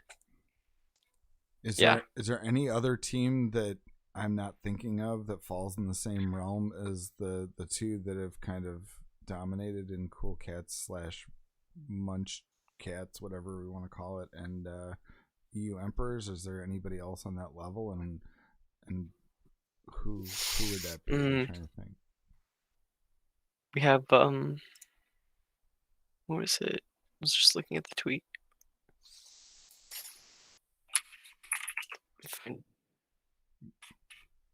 Is there anybody who's done consistently well in Battle of the Servers that you can think of, Alyssa, other than those entities? Raid 44. Oh yeah. Yeah, Raid 44 for sure. Yeah. Raid 44, PGBL, Texas PvP too. Right. Possibly. I mean, Lord Helix Society used to be Gucci, so there's that as well. But they like kind of split up into Raid 44 and like Lord Helix. So, and now Gucci's a part of Mazer, so that's an interesting dynamic. The Helmet Heroes was that Cool Cats? Is that like their like off-brand team, or like what's up? I mean, what it's No, I'm not saying I'm not. That's Casey's. Okay, I didn't know. Helmet Heroes. I think you have to fight her now. I think you have to battle her now. I have to battle Casey. I would love to battle Casey. Somebody she doesn't open my gifts. Yeah, somebody clip. She doesn't open my gifts. I'm trying to start a fight with Casey because I need to battle her because of interaction is always low. So Casey, please step it up. I love you, but step it up. Thank you. Get wrecked, Casey. Honestly. Get wrecked, Casey. Yeah, but no, I didn't know. I actually didn't know if Caleb had any involvement with Helmet Heroes. I know that Kakuna, like Matt, is in charge of, or he's like one of the heads of it, along with Casey, because that's like their thing that was in the group chat or whatever. But I didn't know if Caleb was involved at all. I guess not. Oh man, that was uncomfortable. That was truly uncomfortable, Ethan. In the Pokeminers data, they talked about the fact that this past week we got some text added with regard to Technoblast.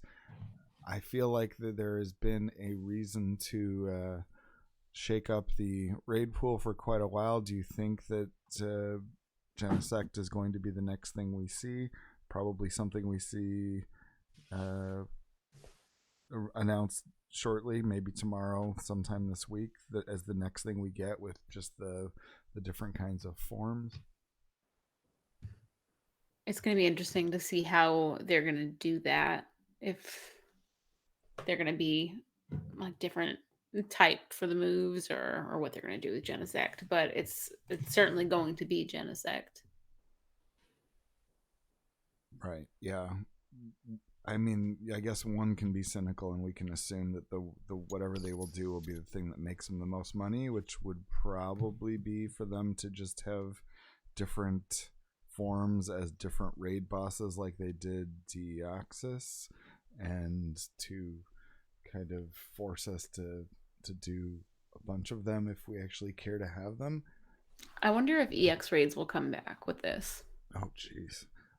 What would it look like? What would an EX raid look like in this? Would it be just it's the same model, but you just maybe they would make them doable with less people, or maybe you'd be able to invite more people remotely. I don't know, but it's been a while and they haven't really said anything about it, and this seems like the kind of thing that maybe they would suck us into doing a bunch of EX raids for. Yeah, it's so funny. It's hard to even think about EX raids as a major part of the game at this point. But I guess they could. It's just been so long. you know, what I kind of put at the top, and I said that I thought we should kind of look at some of the ways the game is moving forward. But I've kind of sprinkled some stuff in terms of the way the game has changed and moving forward.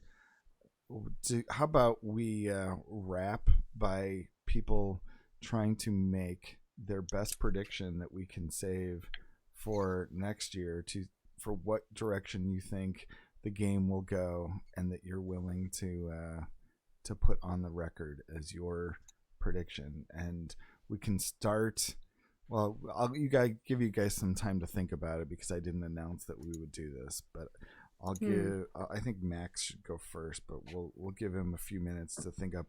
He usually probably has something witty at the ready, but if you need a few minutes. Their next big thing is that you're gonna have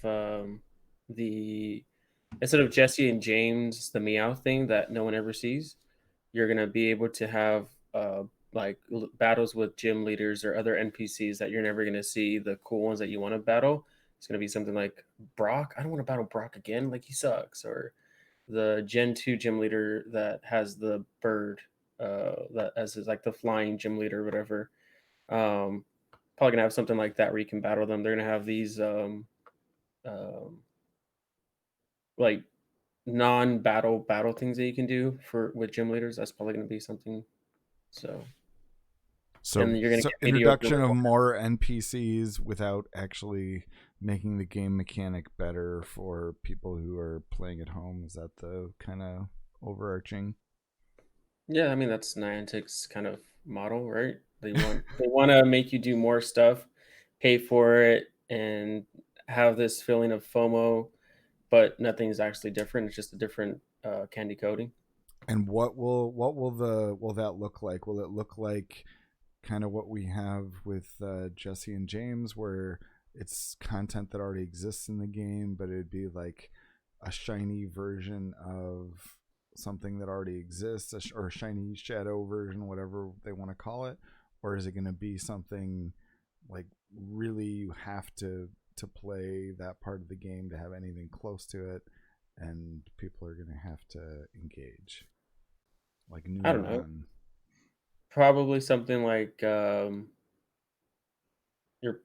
probably gonna have like they have to have a vehicle for it to, like, either a literal vehicle or something for the character to like engage with you, and maybe you can meet them at a gym, right? Like, you spin a gym and it's like a random encounter, like it has an NPC there, so you could go like, oh, if you go battle Brock, then you could go battle Brock's Onyx or something like that, and it's got an exclusive move that nobody thinks is competitive because it's an Onyx, stuff like that.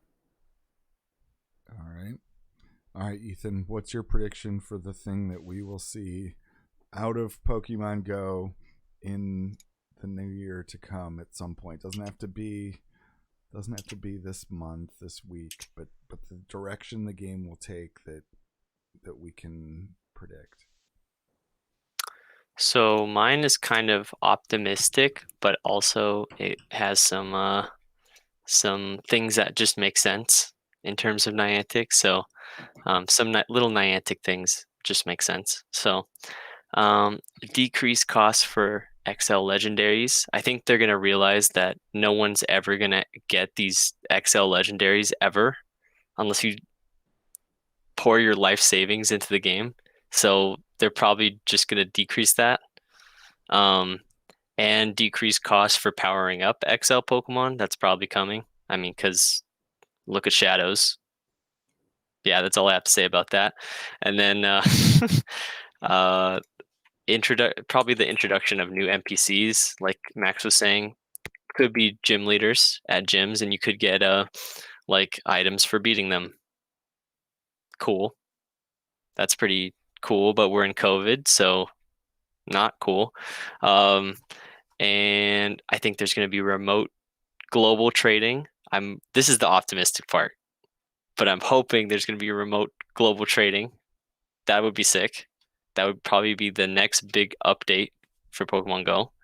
And then increased monetized events, because they just saw our Mr. Rhyme thing, and they're looking at that and they're like, huh, we can do that again, except this time $10. There we go. Man. And then the removal of the GBL walking requirement or the stacking of sets. I'm hoping, this is also optimistic, but I'm hoping that they actually pick up on that, because if they do, that would be sick. I know the whole goal of the game is to go out and get outside, but GBL, like, they've seen how players interact with it during COVID anyways. They're going to find workarounds. So why even have the requirement in the first place? And if they're going to have it so you can stack the things. Yeah. Easy.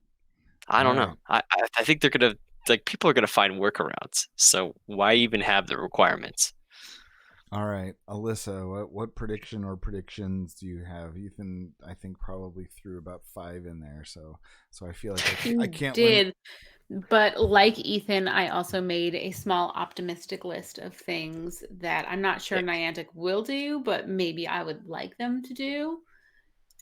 One would be increased friend space. It would be so cool if they let us have a few more friends. I think they're going to continue to try to grow their GBL with different cups and whatever else. I don't know. I don't like GBL, but I bet they're going to grow on that because it's been doing really well for them. Distance trading, maybe not all the time, but like an event once a year where you can globally trade. I think that would be super cool. An in-game messenger would be nice. I can see where that would be super problematic, but it would be really helpful to try to coordinate things like battles and lucky eggs and friendships, leveling up and all that. And my last one was breeding, because it's such a big part of the regular games, like the main games, and it's not, you don't touch on that in Pokemon Go. So that would be really cool if they worked that in somehow. Indeed. All right. I'm going to go back to something that I think I mentioned last week with Ethan, which is that I predict that after the Kanto event is a relatively successful moneymaker for them, that we are going to see things that are on a similar level, maybe slightly reduced cost to try and make it seem like they're listening to the community for every single generation in the coming year. We're going to see that probably like every 2 months. They're going to say, here's another event, and we're going to release, all this stuff. They might stop short at some of the newer ones where people wouldn't actually probably do it. And they won't, of course, release every single one of the shinies for those like they are for Kanto.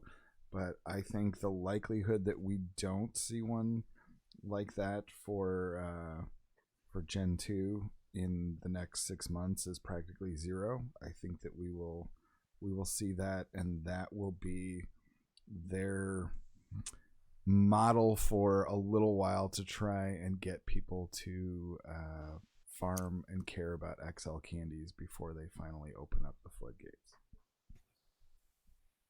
That is what I am predicting, and I'm sure, obviously I could predict more things, but I think that we've thrown a lot of them out there. I agree that XL candies will be decidedly more prevalent, but I think that they're going to still use events to milk more out of it, unfortunately, before that all happens. Let's see. We don't have any of our guests still on the line, so nothing probably for them to plug. Anything anybody wants to throw in as a either something coming up this week they want to make sure we mention, or a topic that we did not hit on? No, just happy holidays to everybody celebrating something.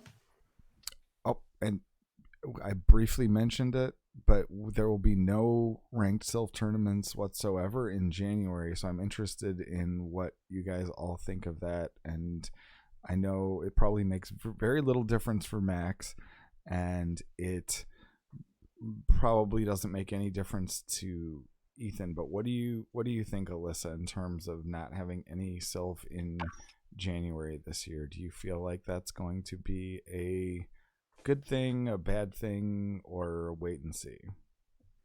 I'm never mad about a break, but didn't they mention some kind of invitational or something for January? They did. They did. We don't know what that is. We kind of touched on that in passing with RC earlier when I was trying to make sure he got to say what he needed to say before he took off. But we don't know any of the details just yet. Maybe this will be the week that we'll find out something about it. I don't know. Mm-hmm. It would feel like it since we're getting to the end of the month. Indeed. And any hot takes on that, Max? No, I just kind of here doing my own thing. Every so often I come and join to give my hot takes. I'll save all my takes for this stream. If you had been engaged more actively now, and you were still in that mode, how do you think having a month off would have affected the sort of burnout that you've experienced in the past? Do you think it would have lessened it, or do you think that it wouldn't have had much impact? No, it wouldn't have had much impact. My biggest burnout thing is trying to battle, get my ranks, and like because it's really just one rank battle that matters the most. All the others are just kind of adds. Like, all right, if I go like 3 and 2, then like whatever, I don't care. But the one that I weigh, the first one that I weigh, the one that I want to weigh the most, like that's got to be my 5-0, 6-0 or whatever. Like I have to do well on that one. So I'd stress over that one. And then I would have to fight with people with the whole like it lagged. Your mom's a lag. Oh, like like just all that crap that I don't miss. I do miss the IRL ones with like the all right, if we get like 2 more people, like maybe we can get to 5 like 5 rounds this time or whatever. Like I do miss being a filthy casual like Debbie when it comes to that stuff. I do not miss the TO part of that. God, I do not miss the TO parts. Like I wake up in a cold sweat with people like hearing distant voices of what's the check-in code? What happened? It's just like stuff like that. So, but I do miss like kind of like what scientist says, like we meet up, pizza, food, drinks, whatever it is, playing, winning, losing, laughing about the fact that like, oh my god, I can't even look, dude, look, I can't even send a move. Look, why is my Pokemon like, oh my god, my Pokemon's like being possessed. I need to call an exorcist and like just having fun with it instead of like caring about like, oh man, the son of a bitch is gonna bitch about lag. Like I won, dude. I won. Like in what world does I don't know a freaking like in what world does a Staraptor beat a Galarian Stunfisk? Like it doesn't beat, like no way, nah man. I was gonna be, it's just like I do not miss any of that crap. So I feel like the month off would just be a month off to go grind resources and not so much a month off to not play the game, because then I would just be doing GBLs or looking for these like team go PvP battle of the server type of like things to, because if you take time off and you don't know all these matchups and you don't know all the IV breakpoints and you don't know how the meta is shifting and how players are battling, like, oh, Ramberto never shields, so I just go for the big move type of thing. Like if you don't keep up with all this stuff and these new battlers and stuff, then you lose your edge. And if you want to be, the 1% of battlers, you have to be battling all the time. So it wouldn't change anything for me if I was still trying to be, like I need to try to get to rank, like the next rank. Like I hit Challenger, great. Now I need to hit Ace. Okay, I hit Ace. I need to hit, I don't know what the next one is. Feel like it would still be there, just in a different way. Right. Indeed, I can feel that. How about you, Ethan? On the way out, what do you think of the month off, and anything that we didn't hit on? I think it's good to have breaks. If I was doing Sylph, I think the burnout would definitely be real. So having this break is nice. yeah, you can spend it grinding or just even taking a break from the game, which would probably be preferred, but I know probably everyone's too addicted to do that, so they're just gonna grind, me included. But yeah, it would be, I think the best fit would be to completely put the game down for a month, and then, but you can't do that to be the best, like Max said. So Damn this game. yeah, it's crazy. Oh, all right. As long as he has not stepped away, I think I will rate our man White Chocolate and hope everybody checks in throughout the week. Not sure what I will be doing other than the usual Wednesday tournament. Wednesday will be a last chance nightfall kind of thing. Thursday, maybe I'll line up an interview. But no, I probably won't because that'll be Christmas Eve. That would be a little bit difficult. Probably not. Christmas Twitch Sings ? It's possible because of the schedules of my family and just the fact that people are trapped at home anyway. I may still do it on Christmas. If not, I will have to reschedule to another day. And Saturday Boomer stream. Everybody look forward to there being more announcements as to exactly what the schedule will be, because holidays definitely change a lot. But if there's one thing you can rely on, Jiggly keeps on ticking. Even this week when I'm more busy trying to grab Registeel raids than I am outlining for the show. Thank you to our guests, Ryan and Daniel, for being on today. Hope that everyone enjoyed that, and it was definitely important to me to have a community story like that on. I know that it was probably not the same for some people in terms of tuning in for entertainment value, but that's not necessarily what I always try to maximize. So that is that, and the raid is on. I think they're gone. Yeah, they are gone. You were talking and They you got cut out. It was still on it was